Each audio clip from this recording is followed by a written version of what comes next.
നമസ്തേ, ജനം ഡിബേറ്റിലേക്ക് സ്വാഗതം. ഗുരുവായൂർ ദേവസ്വം ഭൂമിയിലും വഖഫ് അധിനിവേശം. മലപ്പുറം പൊന്നാനി കാഞ്ഞിരമുക്ക് തളി മഹാശിവക്ഷേത്ര ഭൂമിയാണ് വഖഫ് ബോർഡ് കൈക്കലാക്കിയത്. നൂറ്റാണ്ടുകൾ പഴക്കമുള്ള ക്ഷേത്രം നിലനിന്നിരുന്ന ഭൂമി ഇപ്പോൾ ഇസ്ലാം മതപരിവർത്തന സ്ഥാപനമായ മൗനത്തുൽ ഇസ്ലാം സഭയുടെ കീഴിലാണ്. ക്ഷേത്രം പൂർണ്ണമായും തകർത്ത പള്ളി നിർമ്മിക്കുകയാണിവിടെ. Maranchery panchayat secretary stop memo നൽകിയിട്ടും പള്ളി നിർമ്മാണം പുരോഗമിക്കുകയാണ്. കേസിപ്പോൾ ഹൈക്കോടതിയുടെ പരിഗണനയിലാണ്. ജനഡിബേറ്റ് പരിശോധിക്കുന്നു ക്ഷേത്രഭൂമിയിലും വഖഫോ. പങ്കെടുക്കുന്നവ VHP പ്രചാർ പ്രസാർ പ്രമുഖ് ഭരത് ഭൂഷൺ അരീക്കോട്ട്, oral history research foundation director Thiru Dinesh, തളി മഹാശിവക്ഷേത്ര പുനർനിർമ്മാണ ട്രസ്റ്റ് ചെയർമാൻ സജയൻ നാലുകണ്ടത്തിൽ, സാമൂഹ്യ നിരീക്ഷകൻ വിദ്യാസാഗർ ഗുരുമൂർത്തി. എല്ലാ അതിഥികളെയും ഈ സംവാദത്തിലേക്ക് സ്നേഹാദരങ്ങളോടെ സ്വാഗതം ചെയ്യുന്നു, ഒപ്പം പ്രേക്ഷകരെയും. ഞാൻ ഈ സംവാദം തിരൂർ ദിനേശിൽ നിന്ന് ആരംഭിക്കുകയാണ്. ശ്രീ ദിനേശ, കേരളത്തിലെ തളി ക്ഷേത്രങ്ങളിൽ പ്രധാനപ്പെട്ടതാണ് കാഞ്ഞിരമുക്ക് തളി മഹാശിവക്ഷേത്രം. 19-ാം നൂറ്റാണ്ടിൻ്റെ തുടക്കത്തിൽ തകർക്കപ്പെട്ട ക്ഷേത്രം ഇപ്പോൾ പൂർണ്ണമായും അപ്രത്യക്ഷമായിരിക്കുന്നു. 1990-കളിൽ ഈ ഭൂമിയിൽ ക്ഷേത്രാവശിഷ്ടങ്ങൾ കാണാമായിരുന്നെങ്കിൽ ഇന്ന് ആ സ്ഥാനത്ത് ഞാൻ ആമുഖത്ത് ചൂണ്ടിക്കാട്ടിയതുപോലെ ഇസ്ലാം മതപരിവർത്തന സ്ഥാപനമായ മൗനത്തുൽ ഇസ്ലാം സഭയുടെ പ്രവർത്തനമാണ് നടക്കുന്നത്. ഗുരുവായൂർ ദേവസ്വം ഊരാളരായ മല്ലിശ്ശേരി മനയും കോഴിക്കോട് സാമൂതിരിയും ഭരണനിർവഹണം നടത്തിയ 2.15 ഏക്കർ ഭൂമിയാണ് അന്യാധീനപ്പെട്ടതായി പരാതി ഉയർന്നിരിക്കുന്നത്. 1937-ൽ ആമിനുമ്മ എന്ന വ്യക്തിയിൽ നിന്ന് കൊങ്ങണം വീട്ടിൽ മുഹമ്മദ് ഈ ഭൂമി വാങ്ങിയതായി രേഖയുണ്ട്. പിന്നീട് അത്തക്കം വീട്ടിൽ കുഞ്ഞി മൊയ്തീൻ ഈ ഭൂമി വഖഫ് ചെയ്തതായ ആധാരവും കാണാം. എന്നാൽ ആമിനുമ്മയ്ക്ക് എവിടെ നിന്നാണ് ഈ ഭൂമി ലഭിച്ചത് എന്ന് തെളിയിക്കത്തക്ക ഒരു രേഖയും പൊന്നാനി സബ് രജിസ്ട്രാർ ഓഫീസിലില്ല. വിവരാവകാശ നിയമപ്രകാരം ഭൂമിയുടെ മുൻരേഖകൾ ആവശ്യപ്പെട്ട ആക്ഷൻ കൗൺസിൽ പ്രസിഡന്റ് സജയൻ ഈ സംവാദത്തിൽ പങ്കെടുക്കുന്നുണ്ട്. സജയൻ അത്തരമൊരു രേഖ ലഭ്യമായിട്ടില്ല. അതിനാൽ വ്യാജരേഖയുണ്ടാക്കി ഭൂമി തട്ടിയെടുക്കുകയായിരുന്നു എന്നല്ലേ മനസ്സിലാക്കേണ്ടത്. തകർക്കപ്പെട്ട ക്ഷേത്രങ്ങളെ കുറിച്ച് പഠിക്കുന്ന, കൃത്യമായി അന്വേഷിച്ചു പോകുന്ന ഒരു വ്യക്തി എന്ന നിലയിൽ ശ്രീ തിരൂർ ദിനേശ, താങ്കൾക്ക് വളരെ വിശദമായി തന്നെ ഇക്കാര്യം അത് പ്രേക്ഷകരോട് പങ്കുവയ്ക്കാൻ ആവുമെന്നാണ് ഞാൻ കരുതുന്നത്. തീർച്ചയായിട്ടും 1996-ൽ ഞാൻ ഈ ക്ഷേത്രം കണ്ടതാണ്. 1996-ൽ ജന്മഭൂമിയുടെ തിരൂർ ലേഖകനായിരുന്നു ഞാൻ. പൊന്നാനിയിൽ നിന്നും ചില ആളുകൾ എന്നെ വിളിച്ചിട്ട് പറഞ്ഞു, അവരുടെ നാട്ടിൽ കാഞ്ഞിരമുക്ക് എന്ന് പറയുന്ന ഒരു സ്ഥലത്ത് ഒരു ക്ഷേത്രം നീക്കം ചെയ്ത് അവിടെ പള്ളി പണിയാനുള്ള ശ്രമം നടക്കുന്നുണ്ട്, മണ്ണ് നീക്കിക്കൊണ്ടിരിക്കുന്നുണ്ട്, അവിടെ വന്ന് ഒന്ന് കാണണം എന്ന് പറഞ്ഞതിന്റെ അടിസ്ഥാനത്തില് 1996-ൽ, കൃത്യമായിട്ട് മാസമൊന്നും എനിക്ക് ഓർമ്മയില്ല, ഒരു വേനൽക്കാലത്താണ് ഞാൻ അവിടെ ചെല്ലുകയുണ്ടായി. എൻ്റെ കൂടെ 2 പേരും ഉണ്ടായിരുന്നു സ്ഥലം കാണിച്ചു തരാൻ. ഞാൻ അവിടെ ചെന്ന സമയത്ത് ഓല കെട്ടിമറച്ച്, അങ്ങനെ മിടയാത്ത ഓല ഒന്നിനു മീതെ ഒന്നായി തൂക്കിയിട്ട് അവര് പ്രവേശന ഭാഗം മാത്രം ഓപ്പൺ ആക്കിയിട്ട് വളരെ രഹസ്യമായിട്ടായിരുന്നു ആ ക്ഷേത്ര ഭൂമിയിലെ മണ്ണ് നീക്കം ചെയ്തിരുന്നത്. ഞാൻ അതിൻ്റെ അകത്തേക്ക് കയറിയപ്പോൾ അതിന് തൊട്ട് മുന്നിൽ തന്നെ ബെഞ്ചിൽ ഒരു 4-5 പേരിരുന്ന് പത്രം വായിക്കുന്നുണ്ട്. അവരെന്നെ ശ്രദ്ധിച്ചില്ല. ഞാൻ നേരെ അകത്തേക്ക് കിടന്നപ്പോൾ ഈ ക്ഷേത്രഭൂമി ഒരു കുന്നിൻ പ്രദേശമാണ്, ഒരു കുന്നിൻ ചെരുവാണ്. ആ കുന്നിൻ ചെരുവിന്റെ ഏതാണ്ട് പകുതിയോളം ഭാഗം മണ്ണ് നീക്കം ചെയ്തതായിട്ട് ഞാൻ കണ്ടു. അവിടെ ഒരു JCB വർക്ക് ചെയ്യാതെ ഒരു JCB നിർത്തിയിട്ടിരിക്കുന്നത് കണ്ടു. അതോടൊപ്പം സപ്തമാതൃക്കളുടെ കരിങ്കല്ലിന്റെ സപ്തമാതൃക്കളുടെ ഒരു ശില്പം ഞാൻ അവിടെ കണ്ടു. അതോടൊപ്പം ചെറിയ ഒരു ബലിക്കല്ല്. ഇതിനെല്ലാം പുറമെ എന്നെ ഞെട്ടിച്ച ഒരു സംഭവം എന്ന് പറഞ്ഞാൽ, അന്ന് കശാപ്പ് ചെയ്തതാണ് എന്ന് കരുതുന്ന ഒരു മൃഗത്തിന്റെ 2 വലിയ എല്ലുകള് വലിച്ചെറിഞ്ഞ നിലയിലും ഈ മണ്ണ് നീക്കം ചെയ്ത ഭാഗത്ത് കണ്ടു.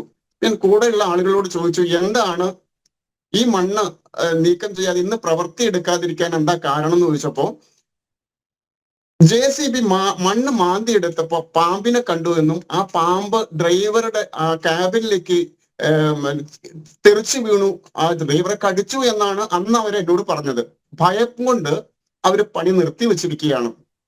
അപ്പൊ ഈ എല്ല് കൊണ്ട് ഇട്ട കാര്യം ചോദിച്ചപ്പോൾ പറഞ്ഞു, അത് ഇവിടുത്തെ ശക്തി കുറയാൻ വേണ്ടി അവരിട്ടതാണ്.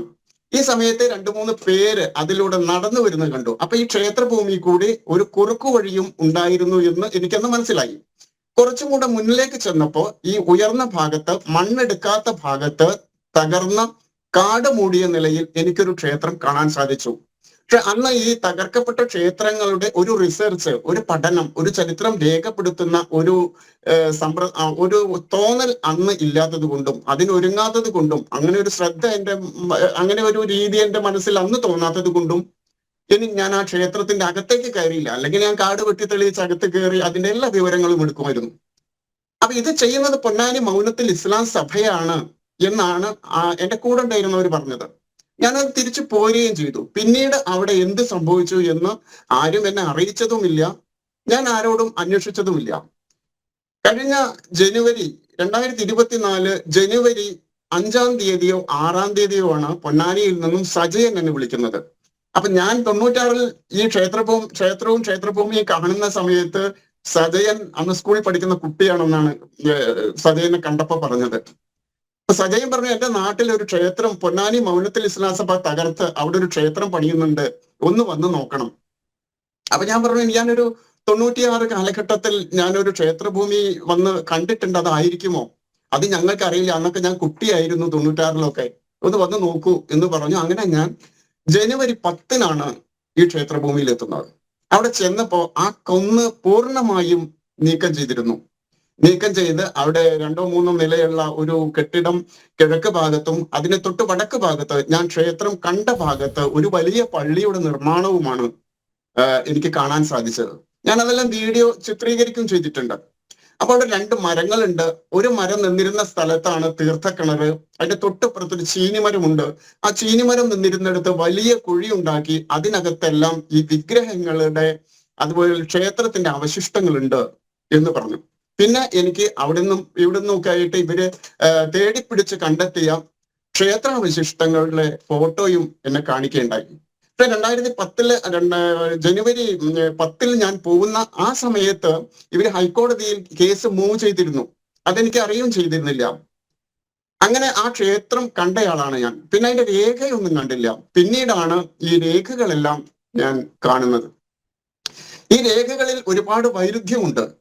ഒന്ന്, 1937-ലാണ് അവറാൻകുട്ടി ആലിക്കാനകത്ത് ആമിനുമയിൽ നിന്നും, ആമിനുമ മുതൽ 4 ആൾ എന്നാണ് രേഖയിൽ പറയുന്നത്, ഈ വഖഫ് ആധാരത്തില് ആമിനുമ മുതലായവർക്ക് ജന്മാവകാശമായിരുന്നതും, അപ്പൊ അവര് ആമിനുമയ്ക്ക് ജന്മാവകാശം കിട്ടിയതാണ് എന്നാണ് പറയുന്നത്. എന്നിട്ട് ആ ഭൂമിയാണ് ഈ കൊങ്ങണം വീട്ടിൽ മുഹമ്മദ് തിരുവടിക്കുന്നത്. അപ്പൊ ജന്മം കിട്ടിയ ഭൂമിയാണ് ആർക്ക്? ആമിനുമ്മയ്ക്ക്.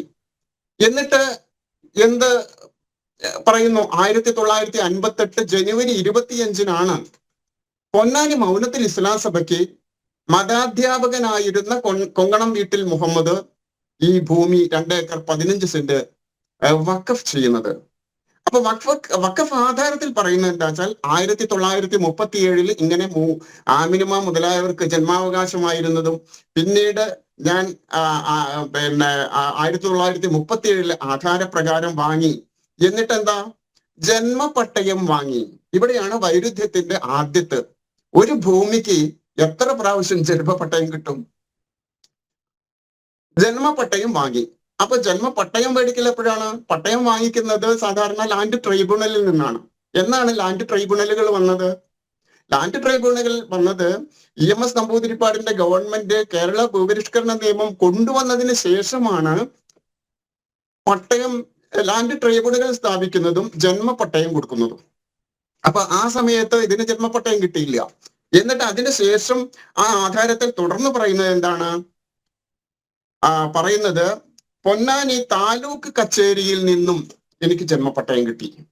പൊന്നാനി താലൂക്ക് കച്ചേരിയിൽ നിന്നും ജന്മപട്ടയം കിട്ടി എന്ന് പറഞ്ഞാൽ അത് പുറമ്പോക്ക് ഭൂമിയാകണം. നമ്മൾ താലൂക്ക് ഓഫീസിൽ നിന്നും പട്ടയം പട്ടയം കൊടുക്കാറുണ്ട്. ഇപ്പൊ പട്ടയമേളൊക്കെ ഗംഭീരമായി നടക്കാറുണ്ടല്ലോ, പട്ടയം കൊടുക്കാറുണ്ട്. അതെങ്ങനെ? പുറമ്പോക്ക് ഭൂമിയാ.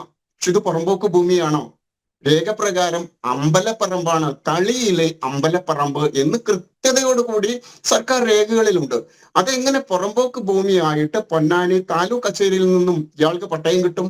ഇനി പട്ടയം കിട്ടി എന്ന് പറയുന്ന പട്ടയത്തിന്റെ നമ്പർ 457 അതേസമയം 458 എന്ന ഒരു പട്ടയ നമ്പർ ആമിനമ്മയുടേതായി അതിൽ പറയുന്നുണ്ട്. അപ്പൊ 457 പട്ടയം 458 പട്ടയം രണ്ടും രണ്ട് ഭൂമിയാണ്, രണ്ട് പട്ടയങ്ങളാണ്. മാത്രമല്ല ഇതിന് പട്ടയം കിട്ടാൻ യാതൊരു മാർഗവുമില്ല. പണ്ട് കുട്ടപ്പൻ പട്ടയം എന്നൊക്കെ പറഞ്ഞ പട്ടയ വിവാദം, പട്ടയ കുംഭകോണം ഒക്കെ ഉണ്ടായല്ലോ. ആ രീതിയിൽ പട്ടയം വാങ്ങിയിട്ടുണ്ടോ എന്നറിയില്ല. പക്ഷെ അങ്ങനെ ഒരു പട്ടയം കൊടുത്തിട്ടില്ല എന്നുള്ളതാണ് സജയനിൽ നിന്നും എനിക്ക് കിട്ടിയ വിവരം. തളിയിലെ അമ്പലപ്പറമ്പ് എന്നുകൂടി പറയുന്ന തളിയിൽ തെക്കേ ഖണ്ഡം പറമ്പ് എന്ന് ആ വഖഫ് ആധാരത്തിൽ വളരെ കൃത്യമായിട്ട് പറയുന്നുണ്ട്. ഇനി എന്തിനാണ് ഈ കൊങ്ങണം വീട്ടിൽ മുഹമ്മദ് ഇത് വഖഫ് ചെയ്തത്? വഖഫ് ചെയ്തത് പൊന്നാനി മൗലത്തുൽ ഇസ്ലാം സഭ, ആ സഭയിൽ നിന്നും മതപരിവർത്തനം നടത്തി വന്നവരെ അവർക്ക് വേണ്ട കഴിച്ചിലിന് ആ ഭൂമിയിലെ ആദായം ഉപയോഗിക്കണം, അവരെ പാർപ്പിക്കണം എന്നൊക്കെ വളരെ കൃത്യതയോടുകൂടി 2 ഖണ്ഡികയിൽ അതിൽ പറയുന്നുണ്ട്. അപ്പൊ അതിനു വേണ്ടിയിട്ടാണ് മതാധ്യാപകനായ ഇദ്ദേഹം കൊടുത്തിട്ടുള്ളത്.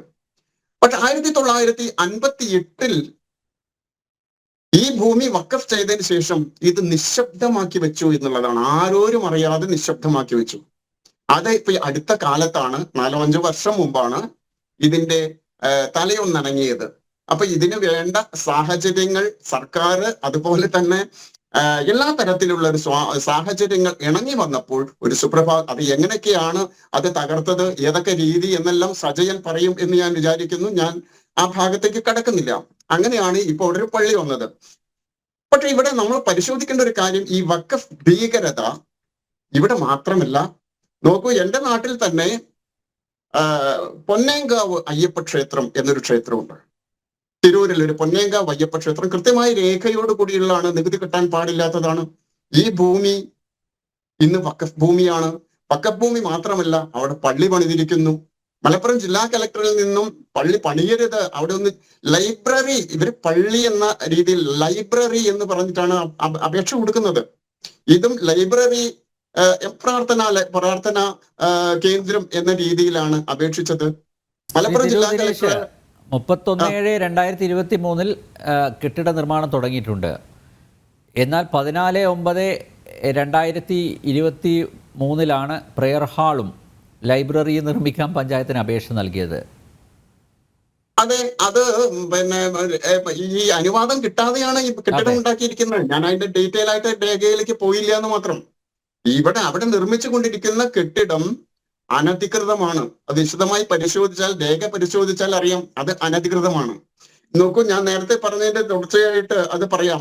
ഈ പൊന്നേങ്കാവ് അയ്യപ്പ ക്ഷേത്രത്തിന്റെ അവിടെ ആ ഭൂമിയിൽ യാതൊരു കെട്ടിടവും പണിയരുത് എന്ന് ഇതേപോലെ തന്നെ ഈ തളി ക്ഷേത്രത്തിൽ വില്ലേജ് ഓഫീസർ കൊടുത്ത, പഞ്ചായത്ത് കൊടുത്ത അതേ ഒരു ഓർഡർ ഇവിടെയും കൊടുത്തിട്ടുണ്ട്. പക്ഷെ അതൊന്നും തങ്ങൾക്ക് ബാധകമല്ല എന്ന രീതിയിൽ അത് വഖഫ് പ്രോപ്പർട്ടിയാണ്, അവിടെ പള്ളി നിർമ്മിച്ചു കഴിഞ്ഞിരിക്കുന്നു. ഇനി എപ്പോ വേണമെങ്കിലും ആരാധന തുടങ്ങാം. കഴിഞ്ഞില്ല, മിനിഞ്ഞാന്ന് അങ്ങാടിപ്പുറം തളി മഹാദേവ ക്ഷേത്രത്തിൽ പോയിരുന്നു ഒരു ഷൂട്ടിങ്ങിന്റെ ഭാഗമായിട്ട്. അവര് വളരെ സങ്കടത്തോടു കൂടി പറയുന്ന ഒരു കാര്യം, ഈ ക്ഷേത്രത്തിന്റെ ഭാഗമായ പടിഞ്ഞാറ് ഭാഗത്തുള്ള വലിയൊരു കുളമുണ്ട്.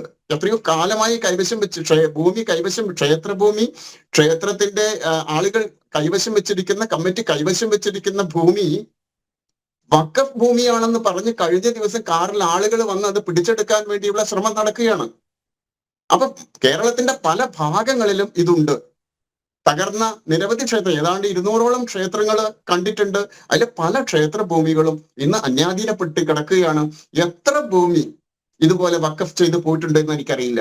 പക്ഷെ അധ്യക്ഷന്മാരോട്, മതപുരോഹിതന്മാര്, ഇസ്ലാമിക മതപുരോഹിതന്മാരോട് എനിക്ക് ഒരു സംശയം തീർക്കാനുണ്ട്. ആ തീർക്കാനുള്ളത്, നിങ്ങളുടെ ഞാനൊരു ഒരു മതത്തിനെ കുറ്റം പറയല്ല, നിങ്ങളുടെ ഒരു നിയമമുണ്ടല്ലോ, ആ നിയമത്തിൽ ക്ഷേത്രം പൊളിച്ച് അവിടെ പള്ളി പണിയാം, അല്ലെങ്കിൽ ക്ഷേത്രഭൂമിയിൽ പള്ളി പണിയാം എന്നത് നിങ്ങൾക്ക് അംഗീകരിക്കപ്പെട്ടതാണോ നിങ്ങളുടെ മതം എന്നൊന്ന് വ്യക്തമാക്കുന്നത് നല്ലതാണ്. യഥാർത്ഥത്തിൽ അവർ ഈ ഡിബേറ്റിൽ വരേണ്ടതായിരുന്നു, വന്നിട്ട് അവരതിന് മറുപടി പറയേണ്ടതായിരുന്നു. അല്ല, യഥാർത്ഥ മുസൽമാൻ പറയും ക്ഷേത്രഭൂമിയിൽ പള്ളി പണിയാൻ പാടില്ല, ക്ഷേത്രം പൊളിച്ച് പള്ളി പണിയാൻ പാടില്ല. പക്ഷെ ഇവിടെ അത് സംഭവിച്ചിരിക്കുന്നു എന്നുള്ളതാണ് പൊന്നാനി കാഞ്ഞിരമുക്ക് തളി മഹാദേവ ക്ഷേത്രത്തെ കുറിച്ചുള്ള ചിന്തിക്കുമ്പോൾ നമുക്ക് മനസ്സിലാക്കാൻ സാധിക്കുക. ശ്രീ ഭരത് ഭൂഷൺ, VHP വിശ്വ ഹിന്ദു പരിഷത്ത് എങ്ങനെയാണ് ഈ വിഷയത്തെ നോക്കിക്കാണുന്നത്?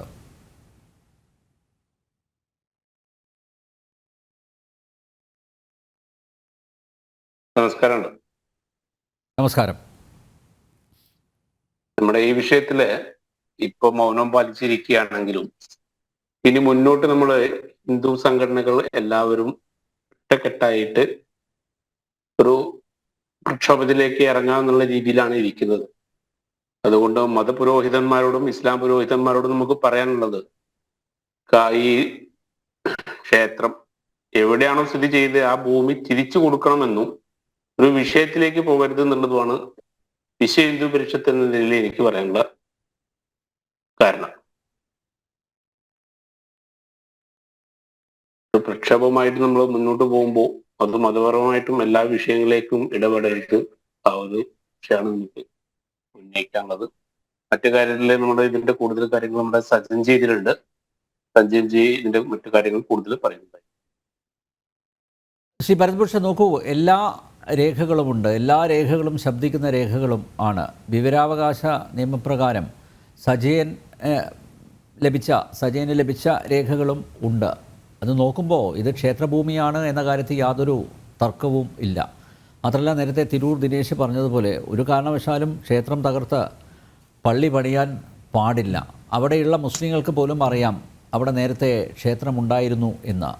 പക്ഷേ അവിടെ എല്ലാ നിയമവും കാറ്റിൽ പറത്തി പള്ളി നിർമ്മാണവുമായിട്ട് മുന്നോട്ട് പോകുന്നത് അതെങ്ങനെ അനുവദിച്ച് കൊടുക്കും?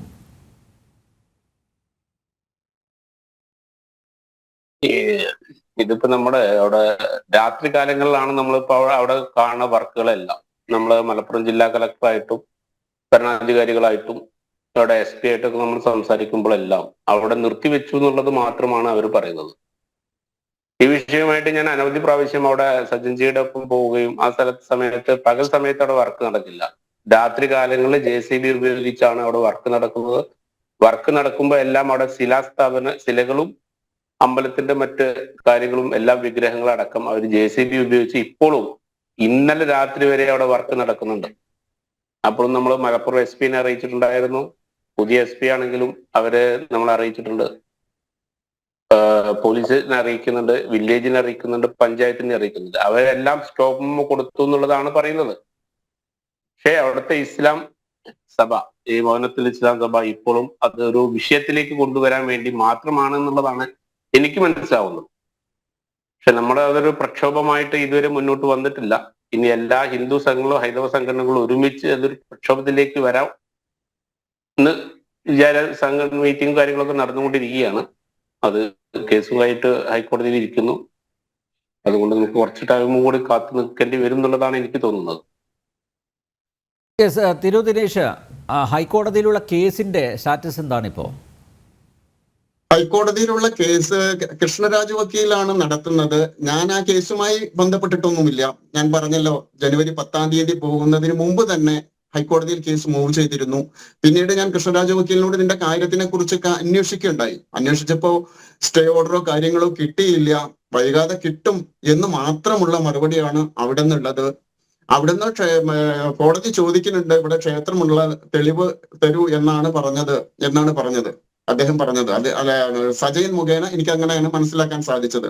പക്ഷെ എല്ലാ തെളിവുകളും കൊടുത്തിട്ടുണ്ട്. ആ കാലത്ത് തന്നെ എനിക്ക് തോന്നുന്നു, ഞാനെന്ന് പറഞ്ഞല്ലോ, ജന്മഭൂമി പത്രത്തിലും അന്നത്തെ പുണ്യഭൂമി പത്രത്തിലും ഇതിന്റെ ഫോട്ടോ സഹിതം വാർത്ത വന്നിട്ടുണ്ട്. പക്ഷെ ആ പത്ര കട്ടിംഗ് ഒന്നും നമുക്ക് ഇന്ന് കണ്ടെത്താൻ സാധിച്ചിട്ടില്ല. ഈ രണ്ട് പത്രങ്ങളിൽ വാർത്ത വന്നിട്ടുണ്ട്. ഹൈക്കോടതിയിൽ നിന്നും ഇപ്പോ യാതൊരു ഓർഡറും ഉത്തരവും കിട്ടിയിട്ടില്ല എന്നുള്ളതാണ് ഹൈക്കോടതിയിൽ നിന്നുള്ള വിവരം. പ്രദേശവാസികൾക്ക് അറിയാമല്ലോ അല്ലെ, നേരത്തെ അവിടെ ക്ഷേത്രം ഉണ്ടായിരുന്നു എന്ന്?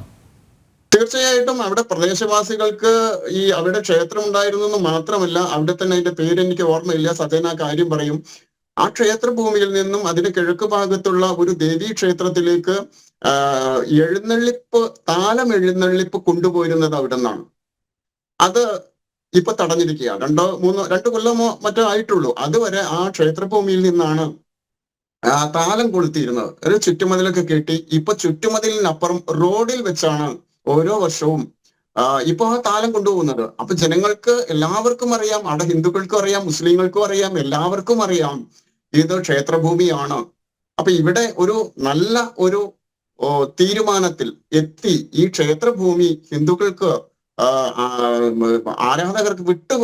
ആരാധനയ്ക്ക് വേണ്ടി വിട്ടുകൊടുക്കാൻ ഈ മൗനത്തുൽ ഇസ്ലാം സഭ തയ്യാറാവണമെന്നാണ് എനിക്ക് പറയാനുള്ളത്. കാരണം മൗനത്തുൽ ഇസ്ലാം സഭയ്ക്ക് ഒരു തരത്തിലും മുസ്ലിം വിശ്വാസപ്രകാരം നേരെ കടക വിരുദ്ധമാണത്. അത് ഒരു മതപണ്ഡിതനും ഇത് ശരിയായി എന്ന് പറയില്ല. ആ രേഖ പരിശോധിച്ചാൽ തന്നെ അറിയാം. മാത്രമല്ല അവിടെ തന്നെ ആ വഖഫ് ആധാരത്തിൽ ഒരു കാര്യം പറയുന്നുണ്ട്. അവിടെ ഒരു കൊപ്രാക്കളമുണ്ട്. ആ കൊപ്രാക്കളം നിന്നിരുന്ന സ്ഥലത്ത് പള്ളി ഉണ്ടാക്കണം എന്ന് പറഞ്ഞിട്ടുണ്ട്. അപ്പൊ എനിക്ക് തോന്നുന്നു കൊപ്രാക്കളത്തിന്റെ പട്ടിക ക്ഷേത്രത്തിന്റെ പട്ടികയും വിവരണങ്ങൾ മുഴുവൻ കൊപ്രാക്കളവും. അപ്പൊ രണ്ടും 2 ഭൂമിയാണ്. അവിടെ ഒരു വലിയൊരു അന്വേഷണം പോലും ഇതിന് നടക്കേണ്ടതുണ്ട്. ഇതിൽ ഒരുപാട് ഉദ്യോഗസ്ഥന്മാർ കുടുങ്ങും. ഒരുപാട് ഉദ്യോഗസ്ഥന്മാർക്ക് ഇതിൽ പങ്കുണ്ട്. രജിസ്ട്രാർമാർക്ക് അടക്കം പങ്കുണ്ട്. അല്ല, ഈ ക്ഷേത്രഭൂമി എങ്ങനെയാണ് പട്ടയം ചെയ്ത് കൊടുക്കുന്നത്? പട്ടയം കൊടുക്കാൻ പറ്റില്ല. ക്ഷേത്രഭൂമി തീരെ പട്ടയം കൊടുക്കാൻ പാടില്ല. ദേവസ്വം ലാൻഡ് ട്രൈബ്യൂണലുകൾ ഇപ്പൊ നിലവിലുണ്ട്. ദേവസ്വം ലാൻഡ് ട്രൈബ്യൂണലുകളിൽ 10,000-കണക്കിന് അപേക്ഷകൾ ഇപ്പോഴും വന്നുകൊണ്ടിരിക്കുക ദേവസ്വം ഭൂമിയിൽ പട്ടയത്തിന്. അപ്പൊ ക്ഷേത്രം സ്ഥിതി ചെയ്തിരുന്ന ഭൂമി അല്ലാത്ത സ്ഥലത്ത് 10,000-കണക്കിന് ഏക്കർ ഭൂമി ഓരോ ക്ഷേത്രത്തിനും പഴയ കാലത്ത് ഉണ്ടായിരുന്നല്ലോ. അതൊക്കെ ഈ ഭൂപരിഷ്കരണം നിയമം വന്നതോടുകൂടിയാണ് ആകെ താറുമാറായത്. അപ്പൊ ആ ക്ഷേത്ര ഭൂമി പട്ടയം കൊടുക്കാൻ വേണ്ടി അപേക്ഷിക്കുമ്പോൾ തന്നെ ദേവസ്വത്തിന് നോട്ടീസ് കൊടുക്കും. ഞാനൊരു വക്കീൽ കുമസൻ കൂടി ആയതുകൊണ്ടാണ് അത് വളരെ കൃത്യമായിട്ട് അറിയുന്നതാണ്. എന്നിട്ട് ആ ദേവസ്വത്തിന്റെ നോ ഒബ്ജക്ഷൻ ഉണ്ടെങ്കിൽ മാത്രമേ, അല്ലെങ്കിൽ ആ ദേവസ്വം ലാൻഡ് ട്രൈബ്യൂണലിൽ ഹാജരായില്ലെങ്കിൽ എക്സ്പാർട്ടിയായി വിധിയാവുകയും അതിന് പട്ടയം കൊടുക്കുകയും ചെയ്യും. ഇവിടെ നോട്ടീസ് ആർക്കാ കൊടുക്കേണ്ടത്? ഗുരുവായൂർ ദേവസ്വത്തിനാണ്. അപ്പൊ ഇവിടെ ഗുരുവായൂർ ദേവസ്വം ഒരു കക്ഷിയാണ്. നമുക്ക് ഒളിഞ്ഞു നിൽക്കുന്ന ഒരു സംഭവമാണത്. പക്ഷേ ഗുരുവായൂർ ദേവസ്വം എന്തുകൊണ്ട് മൗനം പാലിക്കുന്നു എന്നുള്ളതാണ്. അതാണ് അതിൽ പറയുന്നത്.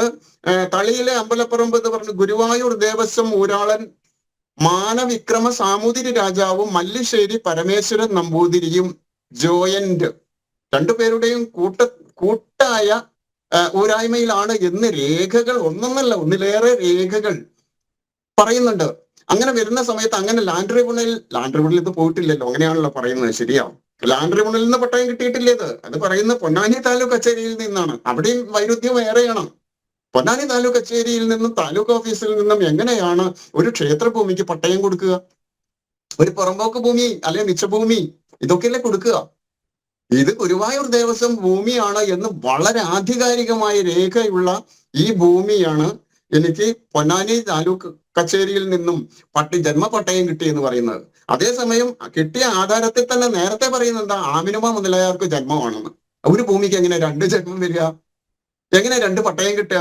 487, 458 2 പട്ടയ നമ്പർ ഉണ്ട്. അത് ഏതാണ്?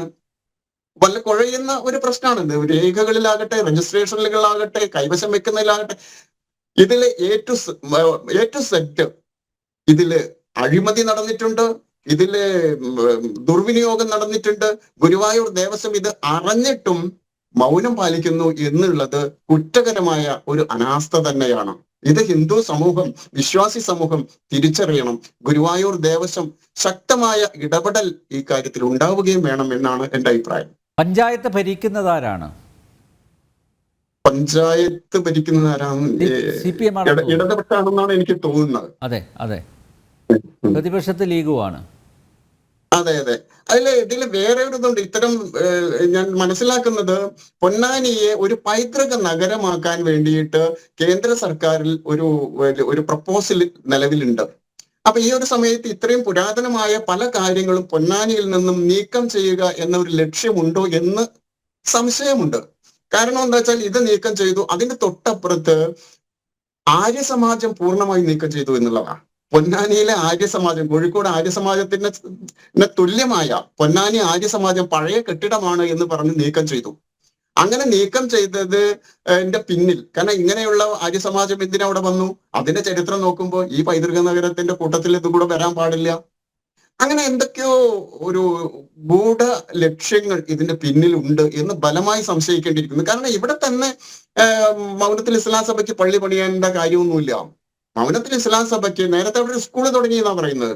അവിടെ കുട്ടികൾക്കൊന്നും വയ്യാണ്ട് ദീനം വരിക എന്തൊക്കെയോ ചെയ്ത് രക്ഷിതാക്കള് അവിടെ കുട്ടികളെ പഠിക്കാൻ അയക്കാതിരിക്കുകയും അങ്ങനെയാണ് അത്ര ആ സ്കൂൾ അവിടുന്ന് മുടങ്ങിപ്പോകുന്നത്.